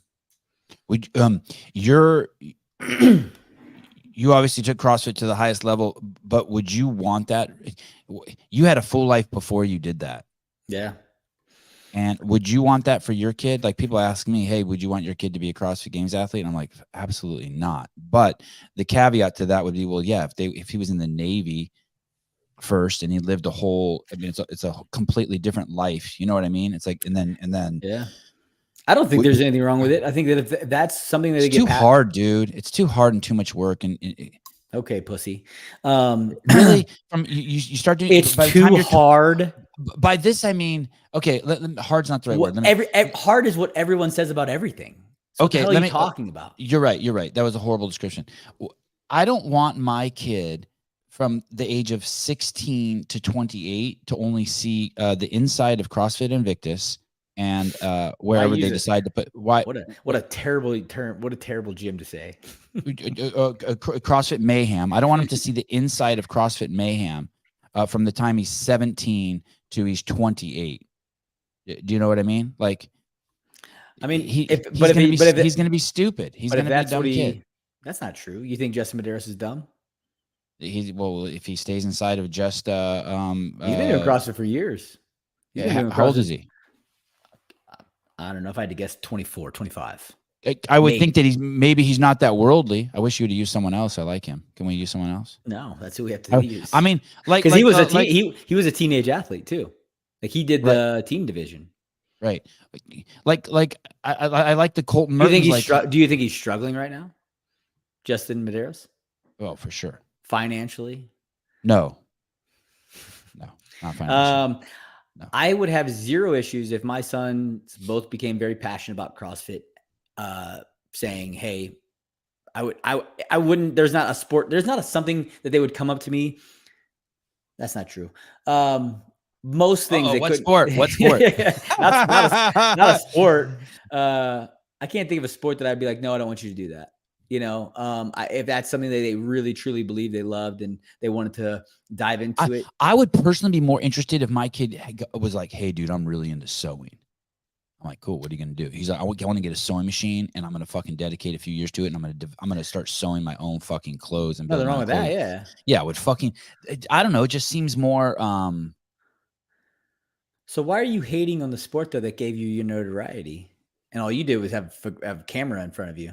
I know, right? Well, the thing is I get to meet all these different people, and I get to cherry pick. I get to interview the guy who was the Navy SEAL and learn from him. I get to interview the guy who's the pig farmer while he's also doing CrossFit. But there is this stereotype that I hold in my head of these athletes that are just 10 years of working out in what should be the years where they're like walking barefoot in Afghanistan, meeting people, you know what I mean? Or like climbing Machu Picchu, or, you know what I mean? They should be like young and exploring, but instead they're just in the gym banging. There's also a shelf life to being an athlete. Right. And so you're saying that they should be doing something else. But if that's their true passion, who are you to tell them what their passion should or shouldn't be? Right. If it's CrossFit, it's CrossFit, man. I owe so much to CrossFit, like what it's offered to me, what it's done for me. But I think that, but yours was CrossFit for you was a facet. True. Some part of it. Yes. Although it did become all encompassing at times, it was a facet. Yeah. I mean, I used it as a tool to join the Navy, to get myself prepared for being in the military. But to heal from injuries, to make money, to share with your kids, to get life lessons. I mean, it was like so much. Yeah. There's a lot of different things that CrossFit's done for me. And I would never steer my son away or anybody away from if they had a dream or goal to go to the CrossFit Games, because it did so much for me. And there's not a lot there. I mean, I've done some cool shit in my life, and being on that floor of the CrossFit Games is up there. Yeah. Okay. I hear you. Okay. I won't poo-poo it. Sorry, I can't pull up your guys' money shit. I'm so sorry, Josh. That doesn't mean you should stop giving money. Josh, are you bringing back your pay him shirts? They have not been available for a long time. Are you fucking kidding me? Those aren't available? Yeah, we got some coming right now. They should be here in the next week or so. Do you hate your management? Do you want? Let's get him on. Let's call him right now and get him on. Who is it? Cooper? Yeah, Coop. You want me to call him and yell at him a little bit? No, we got him coming. We had some other things. We have a shirt that's out there. There is a pay him shirt that's up there right now. The Liberty or Death one that we still have quite a few on that we put on sale. Josh is the good dude. Hard is a chance to grow. Hard is a chance. Top to bottom, left to right. We talked about this. Josh is the good dude. Period. Hard stop. Hard is a chance to grow. Hard. Oh, I see. He's referencing the fact that I was saying that CrossFit's too hard. Yeah, that was a stupid. The way I said that.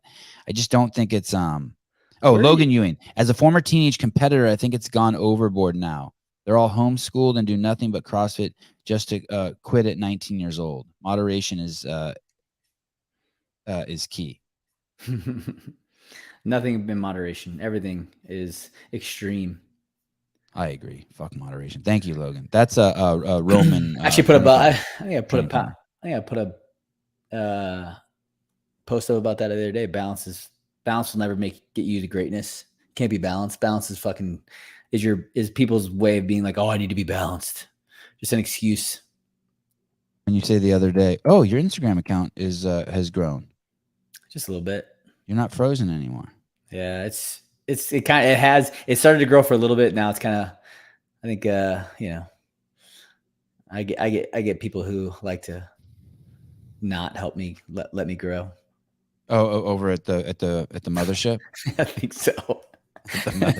I think so. My kid's Instagram account has had the same number of followers for like 3 years. Yeah. And I post on it every day. I must not be. I don't know what I'm doing. Obviously, he's not very good. Yeah. There's a jiu-jitsu academy here in Newport Beach called AOJ, Art of Jiu-Jitsu, and they have a huge kids program, and they have on one section of the mat when I take my kids there, because we're visiting and my kids are training there, they have one section of the mat that is homeschooled kids. Oh, really? Who do 2 to 3 classes a day, every day. Yeah. I think that's awesome.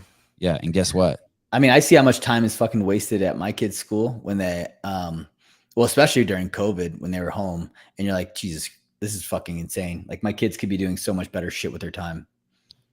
And guess what? Those kids are really good at jiu-jitsu. I guarantee they are. Yeah. Like Exactly. I was because they don't sit and waste time listening to their fucking classmates go around, say their name, and what their fucking favorite color of the wall picture of the wall is. I was like, I just heard my kids for an hour and a half literally listen to all the other kids in the class talk about what their fucking name was and what color, like their favorite color or something stupid like that. And I'm like, this is what we're teaching our kids at school right now. This is great. That was on a Zoom call you heard? Mm-hmm. It's insane, man. Like the amount of learning that's actually going on at school is fucking slim to none. But when you go to these people's Instagram account, I went there, the Art of Jiu-Jitsu, in their competition class, and this is Southern California, right? This is like Costa Mesa, a hotbed of fucking jiu-jitsu. Yeah. And all the kids there took gold at their last tournament. All 8 kids in the comp class all took gold. Nice. Yeah. I was just at the Tampa Bay games, the Fit Fest out there in Tampa Bay, and there was a little jiu-jitsu. So it was like the CrossFit competition was the biggest part of it. And then there was some strongman stuff. There was Olympic weightlifting. There was these dudes called like these fucking CT Fletchers guys, where they're like, they bench press like 700 pounds, 800 pounds. They do like 225. Well, it was cool. It was a cool event. And then there was a jiu-jitsu tournament in the back, and it was like all levels too. There was like a lot of little guys up to, men. I've never been to a jiu-jitsu tournament. It's pretty wild. It's cool. Yeah. They're kind of chaos. Like there's a sense when you go to a jiu-jitsu tournament that it's like a money-making operation for someone. Yeah. And of course, there have to be age division, belt division, and weight division. So you can only imagine it's like, yeah, that's a lot, right? Dude. We're like a wrestling tournament, you got age and weight. You don't have to have like skill level, so yeah. Hundreds of divisions, dude. It's right. it's fucking absolutely nuts. And then it's crazy. But I do like taking my kids to them. It's chaos. It's never have I gone to a jiu-jitsu tournament where all 3 of my boys actually participated. There's always one that cries or gets hurt, or you know what I mean? There's always, Of course, man. How old are the boys now? 6, 6, and 8. Nice. Yeah, they're getting up there. And are they homeschooled? Homeschooled. Nice. Yeah. They're done with their school by 9 or 10 in the morning every day. Yeah. And then I Easily. take them out. Then it's PE just the rest of the day. I mean, if they, yeah, that's exactly it, right? Like, it's probably like 2 hours of learning in a fucking 8-hour school day. And when these guys sit down and do their schoolwork, they sit down and do their schoolwork. There's no like, yeah. I don't even know if they think it is. I don't know what they think it is. I should ask them. It's kind of weird when I go out and people are like, "What grade are you in?" to them, and I'm like, "Fuck, I hope you know the answer because I don't even know the answer to that shit." You know what I mean? Like, do you think at a certain point you'll put them into school for sports and stuff like that? No. You don't even think high school? Nothing? No. Really? Yeah. I can't tell what's going to happen, right? Because I live in Santa Cruz, but and I say this probably with I probably need way more humility in this, but like they're already like, it's hard to go anywhere where there's anyone better than them at anything. You know what I mean? They're the best. We go to any skate park I go to, they're the best. Any jiu-jitsu tournament, they're winning the golds. Any tennis tournament, like they're just the things that we do every single day, multiple times a day. And they, you know what I mean? It's just, they're just savages. And when they're in the backyard catching lizards, they're the best at catching lizards. It's just what they do. They're never, and they're nice kids because they're never in a Like they trip on other kids because other kids are kind of mean, right? Like when Yeah. they get around a lot of kids in like the Yeah, dick man, measuring for sure. contest and just like they don't have any of that. So in one hand, maybe the thing that they are missing out is on socializing. That they're just not like, here's this. Check I don't this think out, there's Josh. anything wrong with that, right? Like your kids don't need to be assholes. I mean, there's enough assholes in the world. So they went to this AOJ. They've been training there twice a day while we're here in Newport, right? 2 classes a day there. And when the classes leave, you bow out and you shake hands with your coach. I have not seen one other kid shake the coach's hand or make eye contact. They slap the hand and go to the next coach. My kids are the only ones I've seen out of fucking 100 kids do that. Wow. And That's it's crazy. like, oh, it's crazy. And my kids even said, he goes, they're really in a rush to get out of there. You know what I mean? Well, that's because they have to fucking go sit at school for 8 hours a day. Probably. Yeah. Probably. I get- Why would you go to this Tampa thing, but you didn't go to the games? Hotspot. Well, why weren't you at the games? Everyone wanted to see you. Why weren't you at the games? You know, I thought in my mind I was gonna go to the games, and then it just kind of snuck away from me. Just other Yeah. shit. Like you Yeah, like, oh, I'm just- gonna go. That'll be fun. I'm gonna hang out, and then Yeah, I wanted to go and kind of have like something going on there, do some sort of activations and stuff like that, but just didn't. I just be honest, I had poor planning, on my part. And then the Tampa Bay games that happened. That Chris, the guy who runs that, he called me up quite a while ago. And we set that up. So that was that.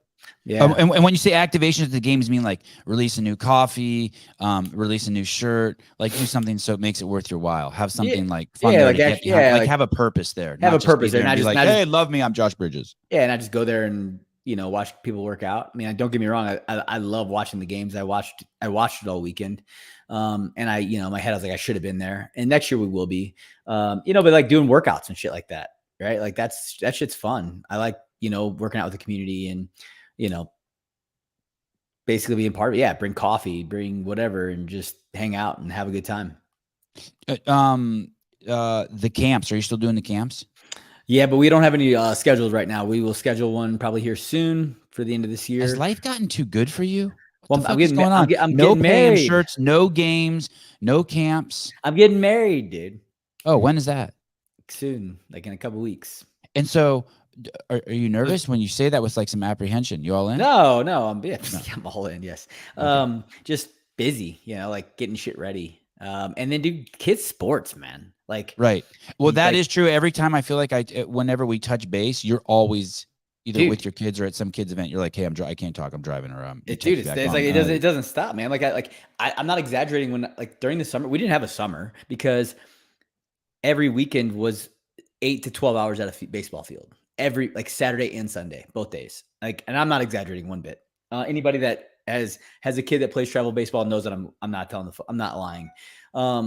You're driving, feeding them, or they're playing. Exactly. And and then so the summer just kind of like got back, and we had like 4 travel trips. Like we went to Cooperstown, New York for like 9 days.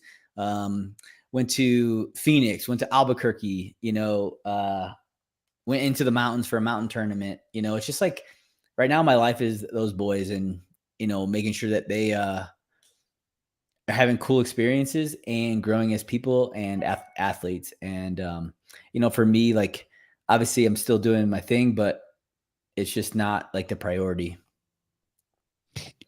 Are you still, the thing that stuck with me the most the last time you were on the show is that you said you cook a steak for your boys every single day. You still doing that?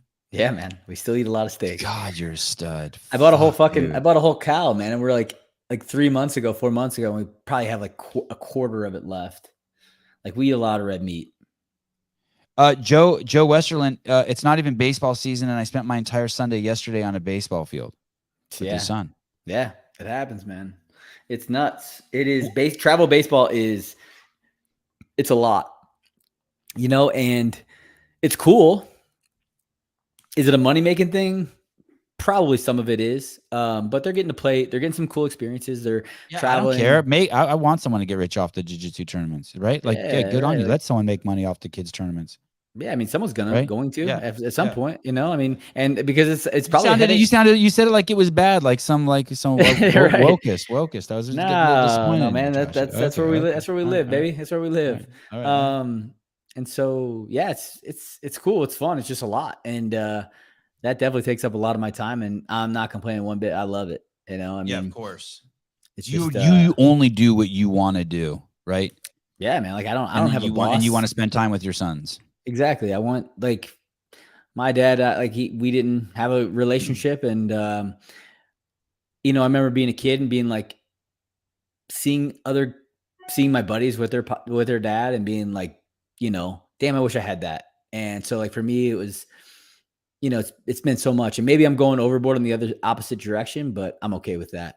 You know? Yeah, do it. Me too. I'm okay with it too. I never want my kids to be like, I'd rather my kids be like, oh, my dad was a fucking, you know, he kind of pushed me too hard, than my dad didn't teach me shit. Travis said that I think it's ESPN or HBO or someone has reached out to him and said like, hey, we want to do a piece on helicopter dads who are like overbearing in their kids' lives. And he said, so they're going to do it on me. And he said, and they're looking like for like little side characters. Will you do it? I said, fuck yeah, I'll do it. Like, I'm so proud of being a helicopter dad. I'm more than like, the tennis coach will be like, hey dude, you know, you're the only parent here watching your kids play tennis. I'm like, motherfucker, I had these kids so that I could watch them. Yeah. Like I needed friends. They cry when you walk away. I go, well, that's their problem. They figure that shit out. But I mean, what my kids don't do is they don't hit the ball. I've also seen the tennis coach, Josh, kids hit the ball and then look over at their parents, and the tennis coach will come over and be like, hey dude, you can't be here. You can't stand here. My kids don't do that. You know what I mean? They're not like constantly looking to me for approval after every hit. Right. But I'm there. Like I came there to watch you move. I find your stroke fucking beautiful. I find your serve beautiful. When I go to the jiu-jitsu tournament, I'm not like over at the snack shack while they're wrestling. I'm fucking biting my nails, losing my mind. Yeah, I think there's a difference between a helicopter parent is a term that you probably don't want. And I don't think that that's what you are. I think that there are parents who I would consider a helicopter parent who's like just super overprotective and don't allow their kids to live life. Right. Where obviously you're not doing that. Right. A helicopter parent is like this protective person that puts their kid in some bubble wrap and fucking like lets them walk around the world without getting, I don't know, hurt or live real experiences. Right. I don't consider myself that. I am definitely very involved with my kids, and I want to be involved, and I want them to be like, I want them to be their own men, but I also want them to be like, realize that, hey, if they need some, dad's there. Yeah. So I want them to feel very comfortable with me to a point where it'd be like, hey dude, you're not giving, like, shouldn't they have friends to say that to? No, I'm here. I'm good. Yeah. You tell me whatever you want. Yeah, exactly, man. Yeah. Same. What about phone for your, does your oldest want a phone? They have phones now. They have. Oh, Josh, what have you done? I know. I would definitely like. Oh no. I try to limit them as much as possible. Like they don't have any social media, none whatsoever. But do they have a browser? How do you keep them away from porn? Don't they want to look up? Like if I was a little kid, I'd be looking up crazy shit, dude. I would be looking up crazy shit. And you know what I mean? Like they definitely have restrictions on their phones where they can't look at a lot of stuff. But I'm sure there's still ways to figure it out. But their mom can actually see like what he sees on his phone, and so it's not as easy as it sounds. There's definitely ways to still be like, yeah, you VPN. He's probably got a VPN already. Yeah, right. He's probably got a burner phone. Yes. Yes. But no, yeah, like so. It's just for us. It's kind of like now. It's kind of a little bit necessary where they're off doing sports, and sometimes we're not there, and sometimes we're not with them. But you know, you also know where they're at. You know, so it's nice. Nice to see that. And man, like you also have to start to trust your kids, right? You have to start to give them the rope, you know, let that rope out a little bit and let them become adults and let them have to make decisions on their own and not make the decisions for them. And so, you know, we held off as long as possible. Well, not as long as possible. That's a bad way to put it, but we held off, you know, for a while. And then when I felt like my older guy, he got his last year, and then my little guy got his a year later. And so, you know, kind of like tried to make it be like the same age when they got their phones. And, you know, they're definitely restricted the time on it and no social media and things like that. But yeah, man, like sometimes you just gotta let the rope out, like let them be men and make this. That's kind of my goal in life, right? To show them the proper way, or give them habits, right? Let them build habits and have to make decisions on themselves for themselves when I'm not there. And that's what I keep telling them. I keep telling them, I'm like, yeah, you can eat shit. You can eat junk. Like I could let you eat all the cookies and trash that you want all the time. But guess what? At some point, I'm not going to be the one there telling you can or can't have this. And you're going to have to make the decision yourself. And, you know, and it's just getting to that point, right? Like my kids are 13 and 11. Like Jack's going to be in high school next year. So Crazy. I know, man. I know. He was You at ever that think you ever think about homeschooling? I mean, not at this point. You know, I mean, You ever asked to be homeschooled? no, neither of them have ever. Jack is very social. He likes his buddies. He likes his friends. Knox is definitely a little more homebody. He likes, he's a little more quiet and can definitely do shit on his own and be happy. Where Jack's like needs buddies. Kind of needs. What about your next kid you're gonna have? Are you gonna homeschool that one? We'll see. I don't know. I don't know if that's if we have another kid, we'll see. We'll see. See that, guys? See that? That's a master interview. I'll be like you. I'll be like 55 with a fucking 8-year-old. 51. Jesus. Yeah. 51. Crazy. Someone mentioned the crack pipe. I found one time recently. I was at the skate park, right? So when I'm at the when I go places with the boys, I'll scout the place, right? Especially like skate park. So while they're skating, I walk around the skate park, look at the ground for like bottle caps or rocks, or I pick up all the trash. I don't want them like hitting. One of my kids one time dropped in on a 18-foot vert wall, and then down at the bottom hit a bottle cap or something and flew off his board. It's like the worst accident he's had. So I do that. And I was at this one skate park the other day, and I went in the bathroom just to look around in case the kids went in there. And there was a fucking crack pipe in there. It's good times right there, man. Yeah, you ever seen a crack pipe at one of your kids' events, or is that? You ever seen a crack pipe at one of your kids' events? Come on. When I was a kid, we used to walk to school, and when I was a kid, I used to walk to school. We did. Josh Bridges. That's your shirt. We did walk to school, and we didn't live that far. Maybe. I mean, back in the day, it felt like probably 2 miles, but it was probably like 800 meters, maybe half a mile to school. Right. But we lived in a pretty, rough part of St. Louis. And I remember finding like... For those you don't know, St. Louis is a shithole. Go on, Josh. Fact. And we lived in North County, which is like really shitty. And we used to find like needles and syringes on the way to school, like like right next to the street. And shit like that. I remember that as a kid. Did you find so many that you weren't even shocked by them anymore, or every time you saw one were you like, oh my God? Or did you get used to it? No, I think it was still kind of a shock when you found them. It wasn't like this like extreme or anything like that. But yeah, I definitely it definitely stood out. It stands out in my mind. I remember as a kid. And I don't remember much as a kid. I've been shooting peptides for a couple months. Oh, that's why you're glowing skin. No, I've been at the beach too much this last 2 weeks. But And dude, even when I see you, I have to shoot it with like a little insulin needle into my bicep where I'm shooting it. This BPC where I hurt my bicep, and every time I do it, I look at the needle. I think like I get like I'm like some sort of hardcore drug addict. You know what I mean? Even like at 51, I'm like, oh my God, I have a needle. I sure as fuck don't let my kids see them.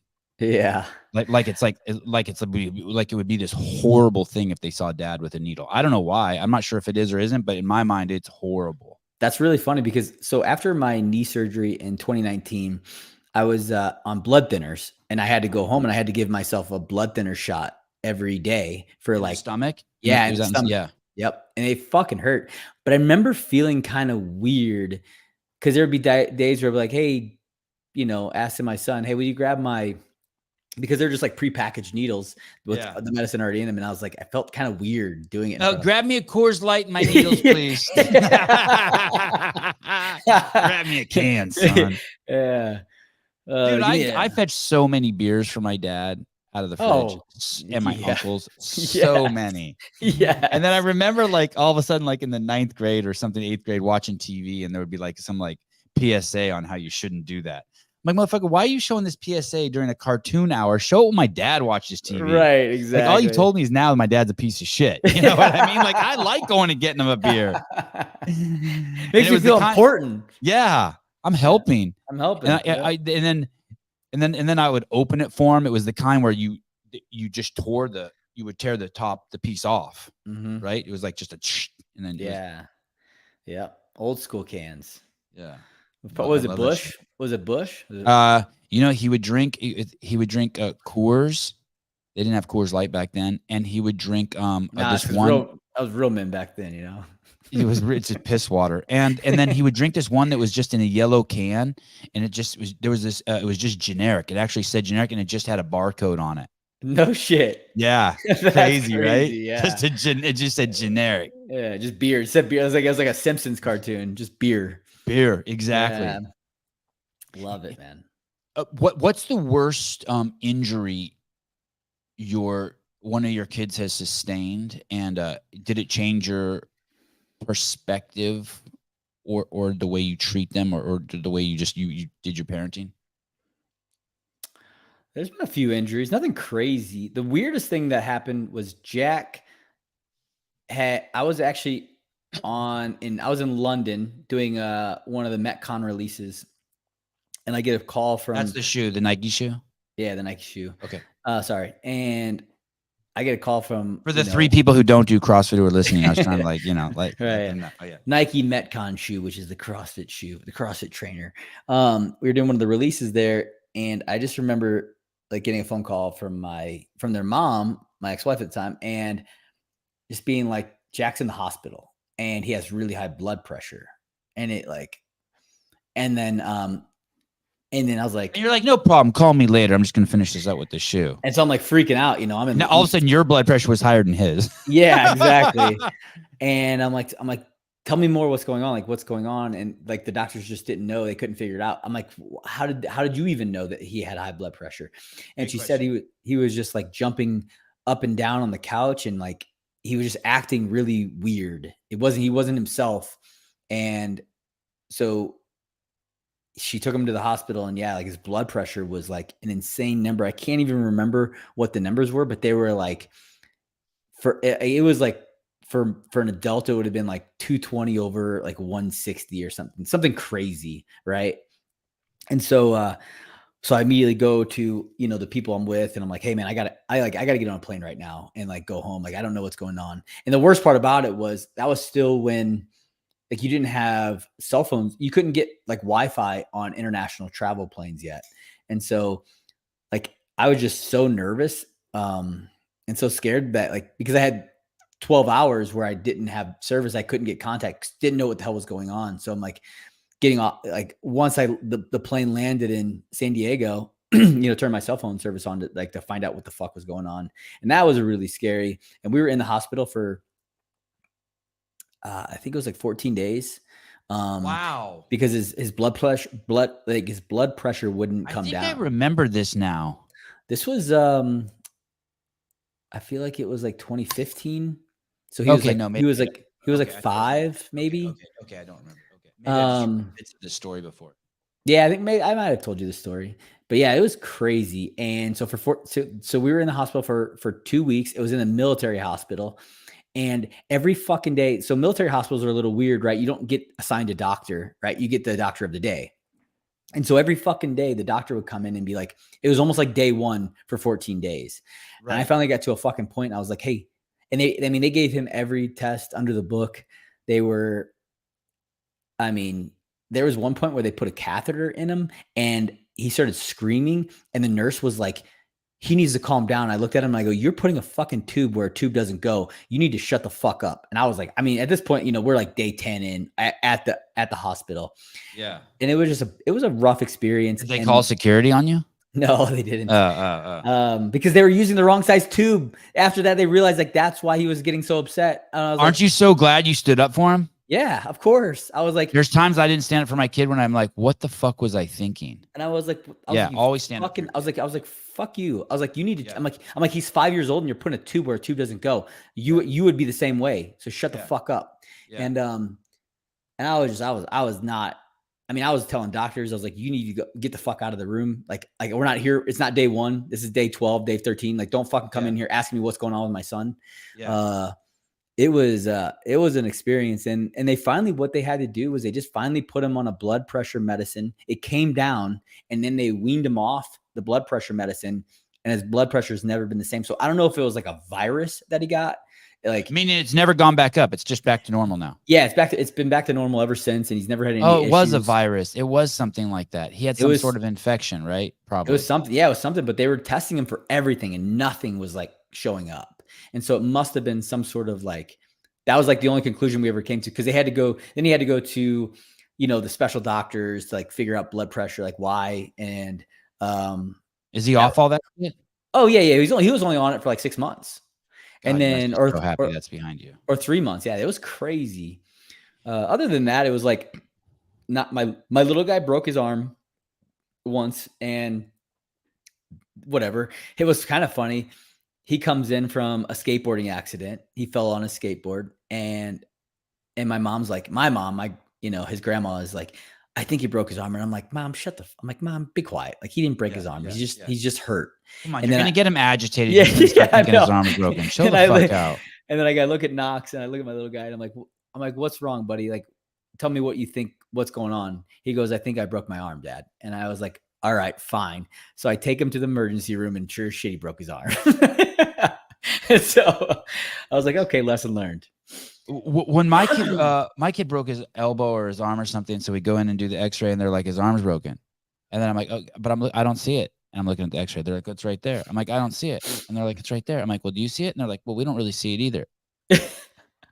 Was it a bulge fracture? That's what his was, because their bones are they're not fully developed. That's the story they started telling me. Well, you can't actually see it. I'm like, how the fuck do you know it's broken then? Right. You just told me you can see it. I'm looking at the fucking X-ray. Well, it's broken. I'm like, dude, that looks like a perfect bone to me. Yeah. So what they said was it was called a bone. It's called a bulge break. And when they're younger like that, what happens is the bone actually kind of like puffs out.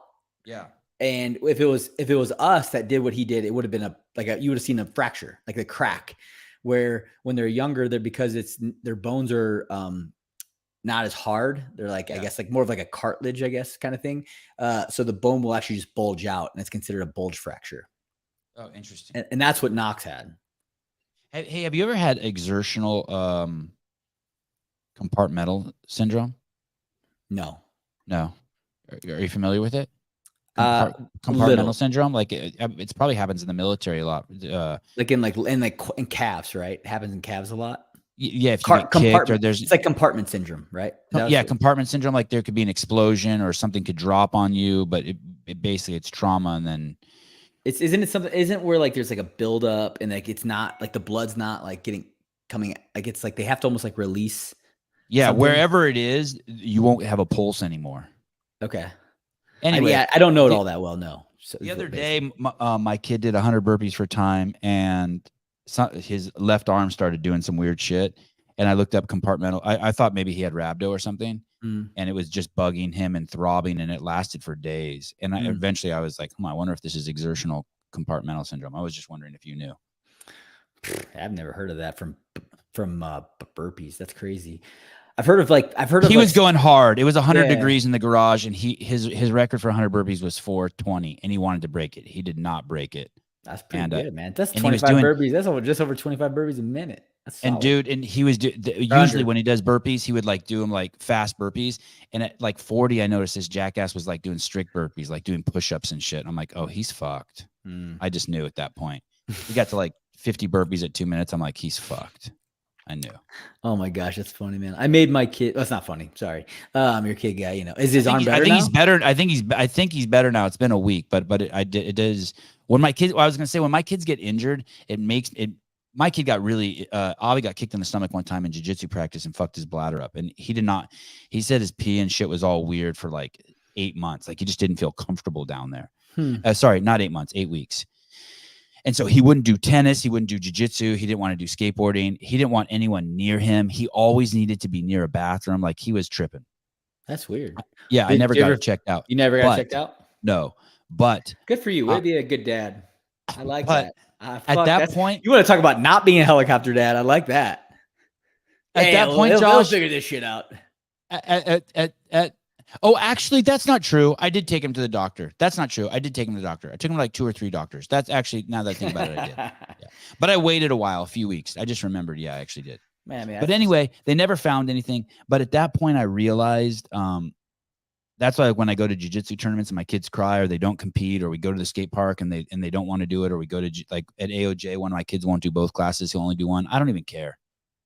As long as they're in the game, as long as they're behaving, as long as they sit on the mat, as long as they're respectful, as long as they're in the game, they're at the skate park, watching that. Like, I don't care. I'm not, because before I really wanted them to be the best at everything. You're going to be the best skateboarder. Now I don't even give a fuck. The pressure's off.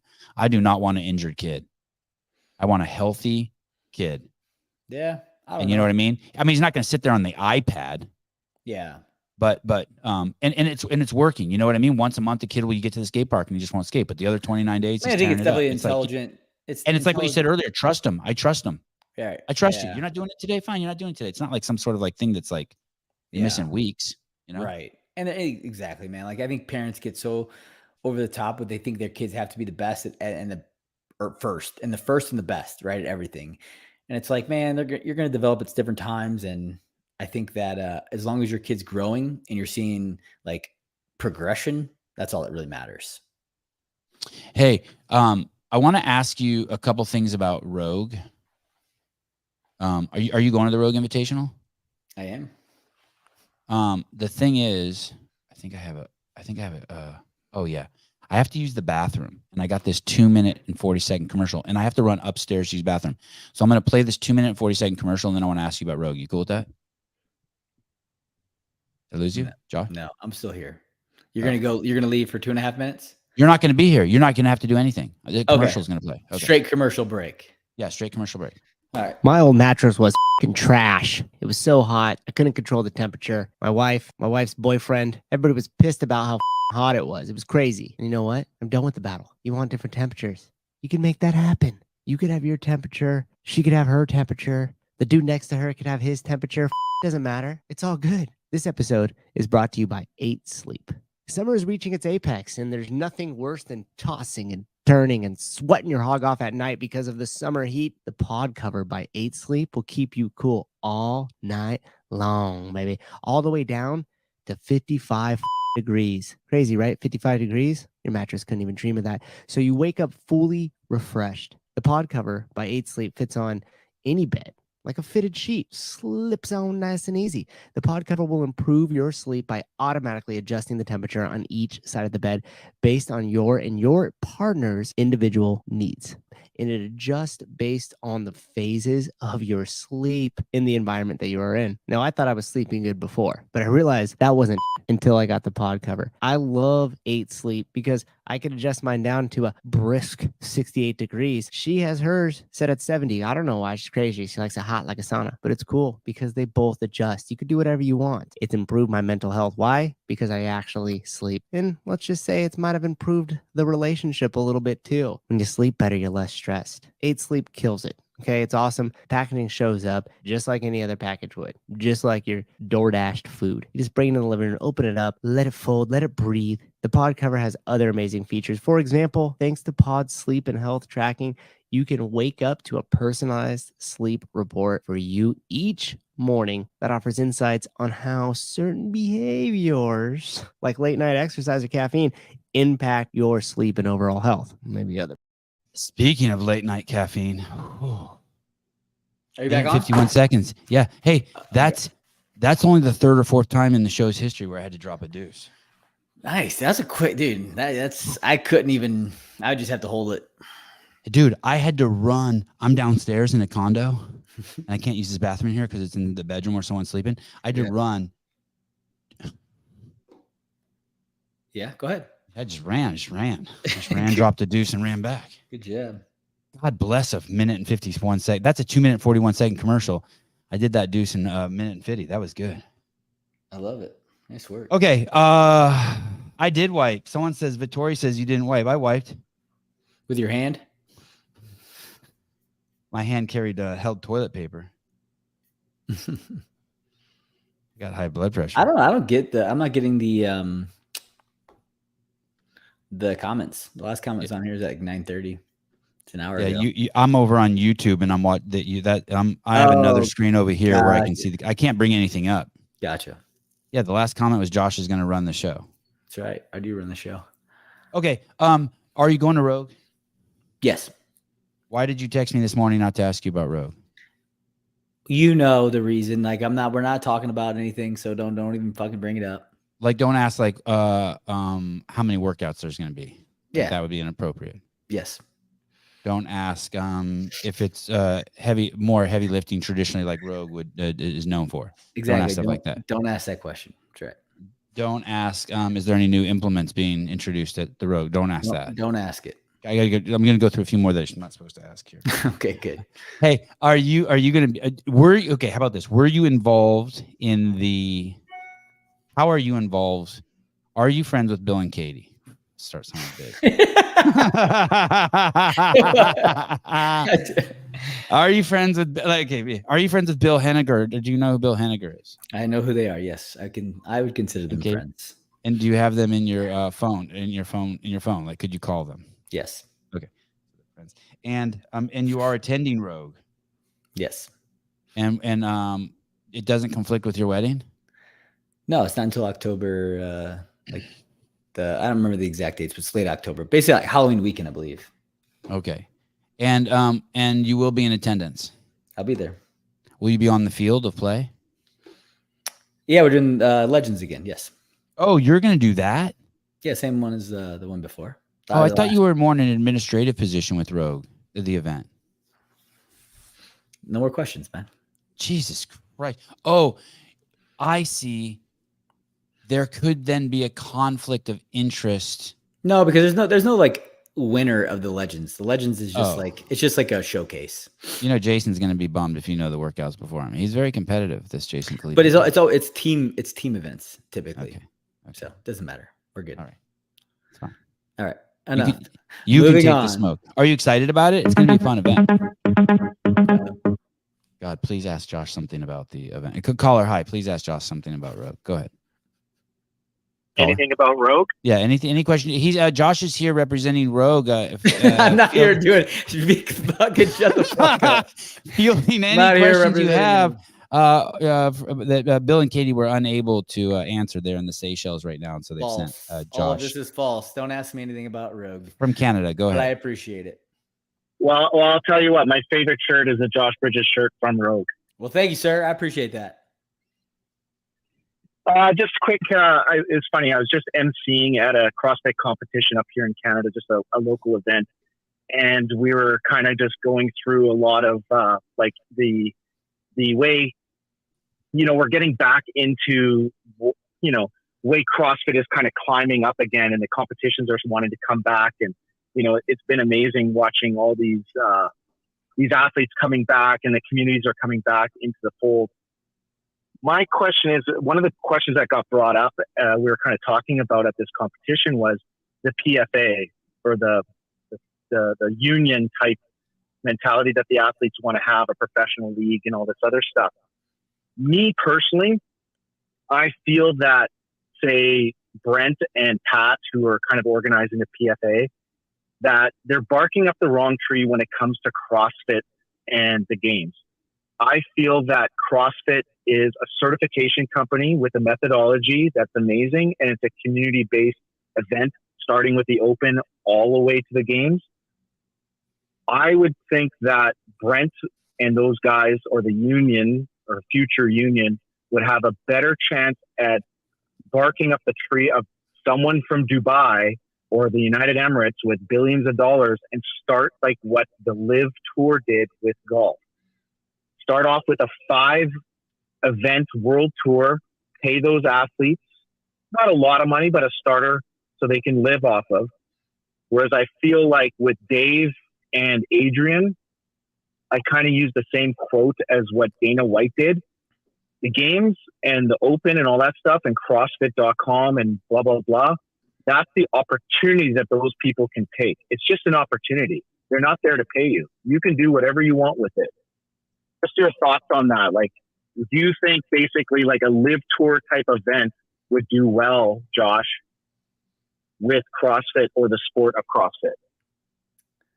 I think that you're correct in the way that they're probably barking up the wrong tree. I don't think that I do wish that the athletes had more representation in the way that they could argue sometimes or have leverage when it comes to correcting mistakes that can be made on either way, right? The judges, whether it's for or against the athletes. I think that there should be more representation for the athlete, but I don't know if starting a union is the correct thing for CrossFit athletes. I kind of like where your head's at with a live type tour.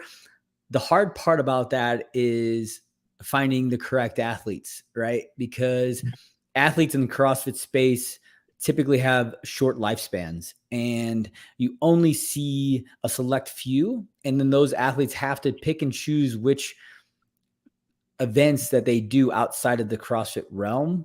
The open, the sanctional and the games. Typically a game like an event like Rogue is going to be a great one because it pays so well. Wadapalooza is, that's kind of on one of those as well, maybe. But like other than that, for those upper echelon athletes, I don't see them wanting to do that many more events. And so unless they did get paid really well, it probably wouldn't be worth it for them. Well, and that's exactly it. I think the fact that they are, I'm not saying bitching and complaining up the wrong tree. I would just say, is this Pat Vellner? Because this sounds like Pat Vellner, doesn't it? Is this just me? No, but I put it this way. I live in Kelowna. I live in the same town as Fikowski. So okay, I'm like, you sound like Pat Vellner. Like you could fool me. You could call me and be like, "Hey, I agree." The comments say that too. It's Pat. It's Pat. Yeah. No, it's not Pat. But yeah, no, it's interesting because I think that they should, like, if you've ever been to a live event, apparently I had a friend of mine that went to the one in Mexico and it was amazing. It's not the PGA, but it's a totally different experience. It's almost like little Wadapaloozas on a 5-tour event. And they also had an insane amount of money to back that and bring over the correct athlete, or bring over upper echelon athletes, right? You had guys, Cam Smith, was top 3 in the world when he came over. Bryson DeChambeau, one of the bigger names in the PGA. They brought him over. Phil Mickelson, a legend of, Brooks Koepka, they brought over some huge names to bring over people would actually want to go watch. Where if they only brought in lower echelon athletes or players, then it wouldn't have done as well. And I don't think there would be as many people there. So to do what you're saying. Right. So that's what I'm saying is that Brent and Pat and whoever else is involved should be going to the guys in Dubai and proposing like a 5-stop tour around the world. You'd obviously have to find the right guy to do it that wants to just drop, millions of dollars to do this. But to me, that would be an amazing way. Plus, because CrossFit wants to separate itself from a sport and a certification.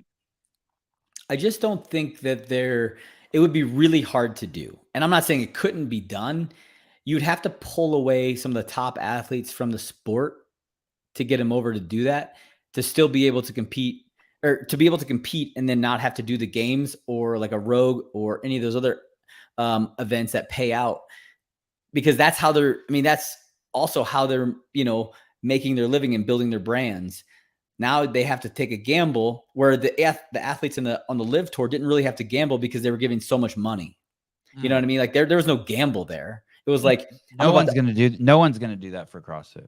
Yeah. Like it would just be like, the only person who could do it for CrossFit would be someone like Rogue, ironically. And this isn't to dig at anyone. It's just that, but I just want to put things to scale for people who don't know. The golf sells a $10 billion in golf balls every single year, just balls, the ball business. And to put that in perspective, that's the entire revenue for the NBA. The entire revenue. This fucking Golf sport is sells more in crazy. golf balls than the entire revenue of the NBA. I mean, so it's amount on of a money- whole nother level. The amount of money in golf is insane. I heard one weekend more money is spent on golf than the entire NFL fucking ecosystem. Yeah, because of all the golf courses and clubs. Exactly. Think about everyone has a set of golf clubs in their Not garage. Not me. That's because you're a loser. But every non-loser, most men Men. and women can go golfing. Like anybody can do it. You don't have to even be good at it to non-binary. I'm non-binary. You can't pigeonhole me. I don't have golf clubs. Non-binary. Golf is a different thing. It's a different beast, and everyone can go do it, and everyone can go compare themselves. And it's there's courses on every corner. It's definitely becoming more exposed. It's not just a game for like the rich people anymore, like where you kind of used to be. I felt like it was definitely more of a game for people who were wealthy. And so it's just hard to compare anything to golf. Just so you know, Josh just exposed himself. That's because Josh has so much fucking money now. He's lost perspective. False. Caller, thank you. No, it's good. Thank you. Thank you. Anytime you're up in Canada, Josh, more than welcome to take you golfing. Yeah, thank you. I appreciate it. Did you say Josh or Sevan? Sevan. Yeah. Douche. Call my show and invite my guest somewhere. That's right, man. Don't you forget it either, pal. Golf. Not your guest. You're my guest. Hey, weren't Bill and Katie making a bike? There was a bike they were making. Did that ever happen? I have no idea. Must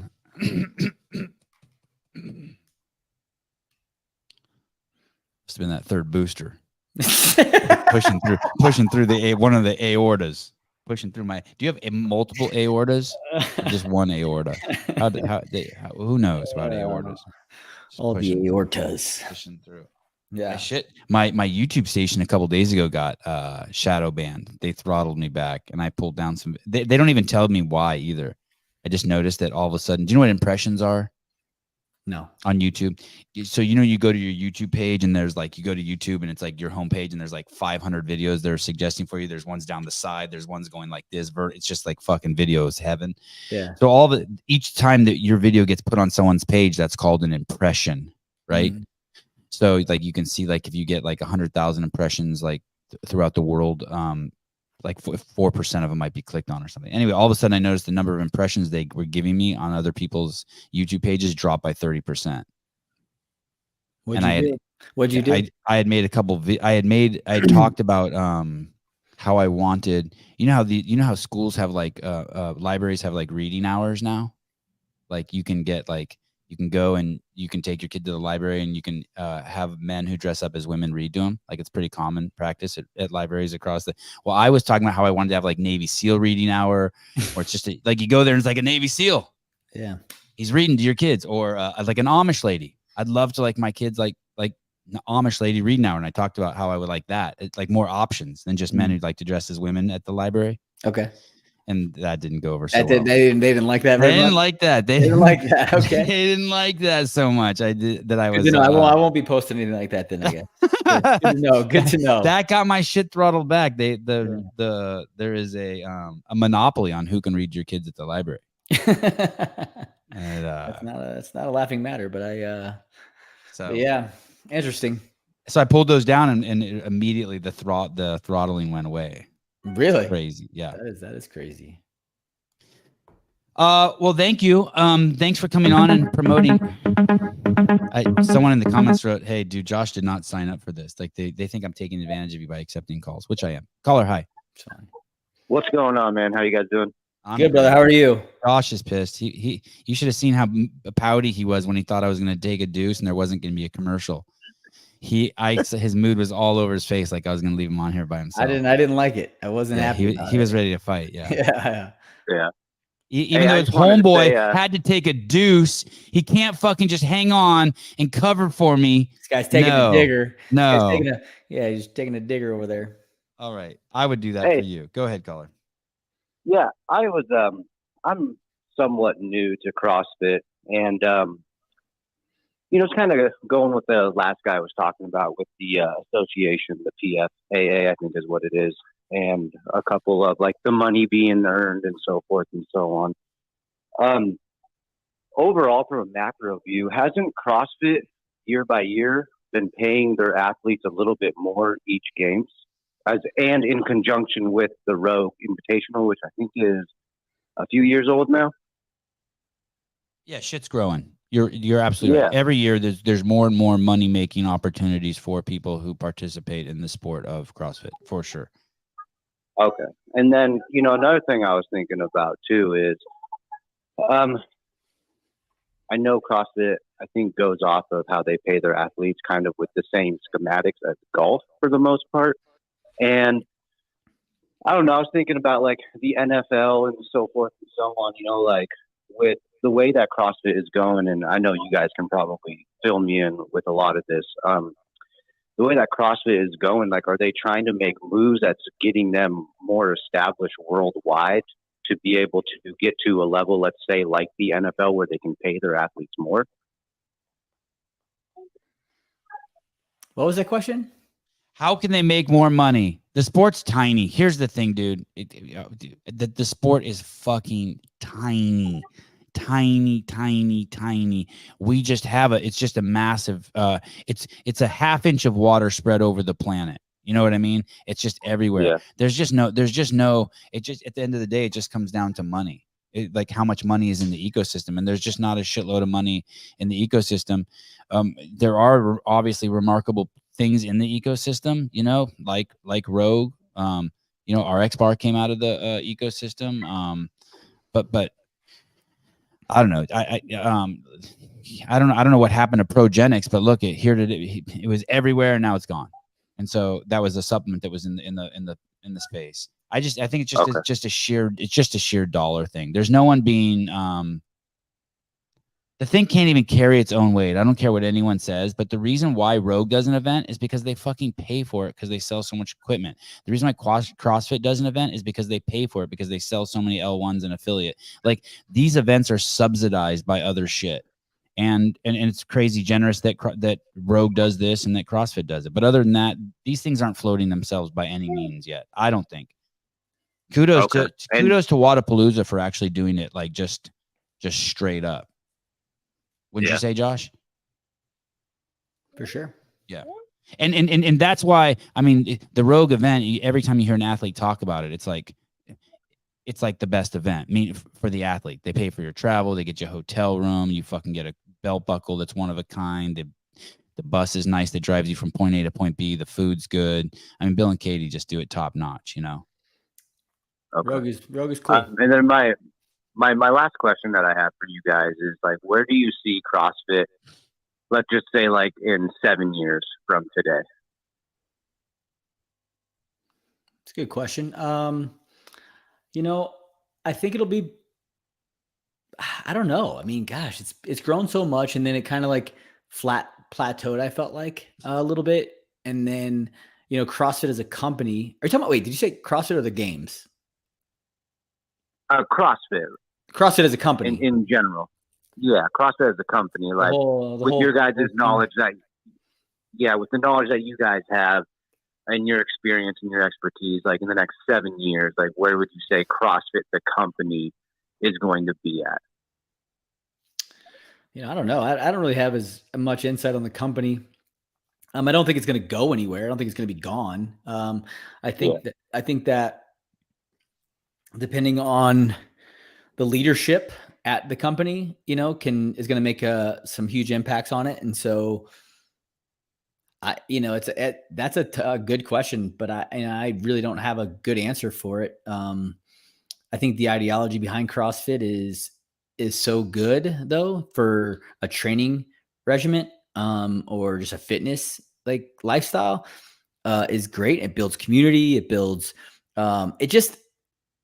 everything about it promotes, like a healthy lifestyle. And so that's a positive thing. And I think that when you have something like that, right, it's just going to continue to grow and catch on. CrossFit as a company though, I don't really know, I've never been on the inside. I've never worked for CrossFit. So that's a tough question for me to answer, really. It's not a fad. Like a lot of people said it was going to be a fad. It's definitely not a fad. No. Like Josh said, the methodology is so fucking solid. The question is and the community could never be bought because you can't buy. That's the weird thing, right? Like this thing was bought and sold and bought or whatever. But the thing is that this thing can't be, no matter how much money you have, you can't buy a community. So there's something about this thing that just grew, right? And so that part of it's unruly, unmanageable, and there's so much unknown. And like, and those people aren't leaving to go to F45 or to go to other equally potent or people, not equally potent, but people in the space. I mean, yeah, CrossFitters do go off to Olympic weightlifting and they go off, but they, at the end of the day, they usually end up coming back. And yeah, they have something, the leadership is something very, very hard to juggle. I agree with Josh. I have no idea what's going to happen. It's definitely not going to go away, but it's the people who own it definitely don't have a firm grasp of what it is yet. It takes a long time to fucking understand what this creature is. It's not McDonald's or M&M or, you know what I mean? It's not selling widgets. Like, what the fuck is this thing? But the leadership is crazy important too. The people who are like, oh, it's just all community. It is not. It is not. It needs a very, very strong leader. It needs a very strong leader with a strong vision. I think of it as more akin to like the military or Greenpeace. Like we're what's that called? We're like a I can't think of the word. But basically, yeah, like yeah, that's it. Anyway, thank you for calling. Yeah, appreciate you guys' time. Appreciate that very much. Advocacy is that? Yeah, like we're advocates for movement and health in a healthy lifestyle. That's what really what when people say community, that's who I think that's what defines a community. Agreed.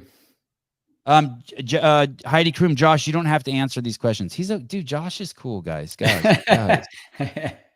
Guys. Thanks, Heidi. Appreciate it. It reminds me of this guy, Josh. This guy said that there were angels in his house and shit. A guy had on the show. Mm-hmm. He wrote this book called The UFO of God, and there were like angels and spirits in his house, and God was communicating with them, and he could see the angels running through this hallways and shit. And I'd be like, so what happens when like you're pooping? Will they be in the room then, or like when you're having sex with your wife or you're watching porn? And people thought those questions were inappropriate. I'm like, what? It's inappropriate to like what? Do the angels leave during those times? Is that what you're asking? That's what you asked the guy? Well, yeah, like is that like you're trying to make love to your wife and you look over and there's like 3 angels in the room just eating popcorn watching. and it's like, what? I just wanted to know. I'd like to know those things. Oh shit, here we go. Please no more games questions. Someone asked Josh about Rogue, why he programs so much running in it. Let's ask him about Rogue. What's up, Josh? What's up, Sevan? Hey, Gabe. Oh, who? What's up, brother? What's up? Just reminding you that Good Dudes will have a booth at Rogue. No big deal. NBD. Reminding both of you. Let's go. Of course. Let's go. What do you get if you say if you say Josh Bridges, do you get 5% off your coffee? If you say Sevan, you get 50% off your coffee? I like that. I'm gonna go with no. You guys can pay full price. We're trying to run a business, but yeah, no, we'll figure something out. Just reminding you guys, love you guys. Thanks, hey, are you actually going to be serving coffee there, Gabe? Like people can go there and get their caffeine fix? We will be giving out samples of coffee. We cannot sell coffee there. Okay. Awesome. Okay, because at the games it was like that too, and there was caffeine flowing. Hey, watch what you say. Okay, fine. Way to go, pal. I gotta go back to roasting. Okay. I gotta go back to roasting. Get it. Right. Yeah, they have a CEO blend. 50% caffeinated, 50% decaffeinated. I wanted to say something. Go ahead. I know. I set you up for it. Go ahead. Go ahead. I'm good. I'm gonna be a nice guy. Go ahead. I'm gonna be a good dude. I'm gonna be. You drink that. You have to have a man bun to drink the CEO blend. Yeah. Well, thanks for coming on. Hey, I'm trying to get you on when. Okay, here we go. When can you talk about Rogue? And would you go on with JR and Taylor? They have a Shut Up and Scribble show, and they'd love to talk to you about programming. Can you do that after the event? It'll probably be after the event if you're able to. Because we obviously we'll be doing that stuff on the Iron Game, I'm sure. So Oh, I see. It would be a competing. You're saying you're going to be talking about the programming and things like that on your on internal YouTube videos and whatnot. Not mine, but Rogues. Rogues. Most likely. Is that why you're limited to what you can talk about? Not because you're afraid you might leak something, but because I also don't want. I mean, I don't want to. I just don't want to talk about it, man. Just it's not my place to talk about it. Jeez, I'm not the one. I'm not the one running the show. I don't run that show. You're just a cog. I just help facilitate. You're a cog in the wheel. That's right. Doesn't make you any less or more important. Is that what you tell yourself? Thank you for coming on at all. Yeah, you're welcome. Sorry I came on late. I do apologize about that. I should have told you earlier that it was going to be a little bit later, and then the morning mishap with just running later than I thought. Dude, I pictured you sitting in the closet at your house, like scared. I don't want to go on the show. I'm scared. Like I have it all played out in my head why you're late. I get pretty much it. That was it. I was just really nervous. You had to take 12 Valium in order to get out of the closet and come get on the show. You were scared. I trust me. You're not the first guest. I know you are a scary, intimidating guy. All right. Talk to you soon. See you, buddy. It was really fun talking to you about programming. All right, pal. Bye-bye. Josh Bridges. Just like that. Boom. Just the easy $5,000 I made on that show having Josh on. Just making it rain. Fuck, I cannot believe I would really want to know what's going on with the comments.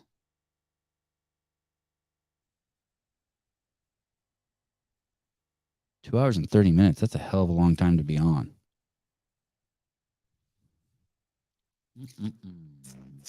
I wonder what would happen. I kind of want to. I want to refresh my studio and see if the comments, but it seriously could just end the show. Here we go. If it does end the show, I'm sorry. If it doesn't end the show, well, then I'll be right back in, I don't know, 18 seconds. Here we go. It said reload the page, please.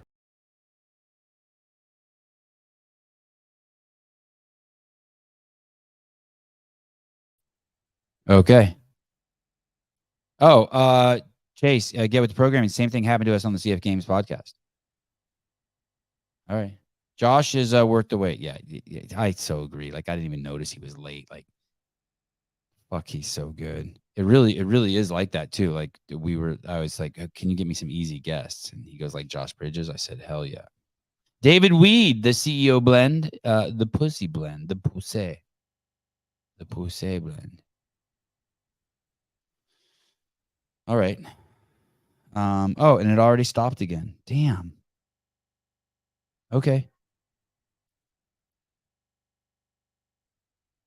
It already stopped again. Get with the programming has a wrench in here. I never get to see the wrenches. I only see the wrenches because oh, am I using Chrome? I am. Good question. Look at Mike Sauer doing I told you he's my tech guy from afar.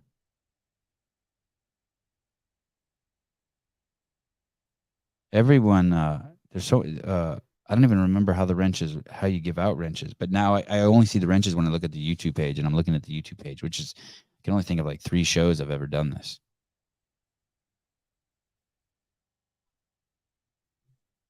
All right. Well, I don't want to play if I don't have comments to pull up.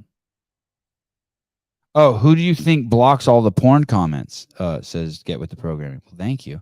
Oh yeah, I was wondering why there's no porn comments anymore. You blocked all those? That's cool. Oh, Mike Sauer's a wrench now. You just made yourself a wrench? Oh, that's a fake wrench. Wow. Oh, Judy retracted a message. She had a message and she retracted it. Wrenches are moderators. Give me a wrench, please. I am not a wrench. I am the porn comments. Oh. Hey, can a wrench ban a wrench? Can a wrench can 2 wrenches fight? Christian Kettler, I can identify as a wrench.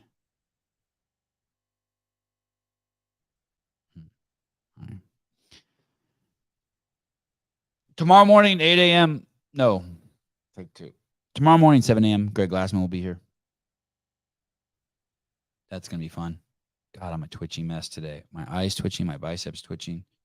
It's going to be a crazy day.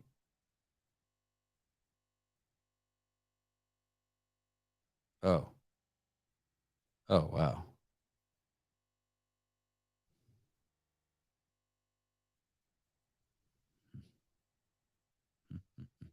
All right, guys. See you tomorrow, Tuesday, 8 a.m., 7 a.m. Damn it, 7 a.m. Greg Glassman.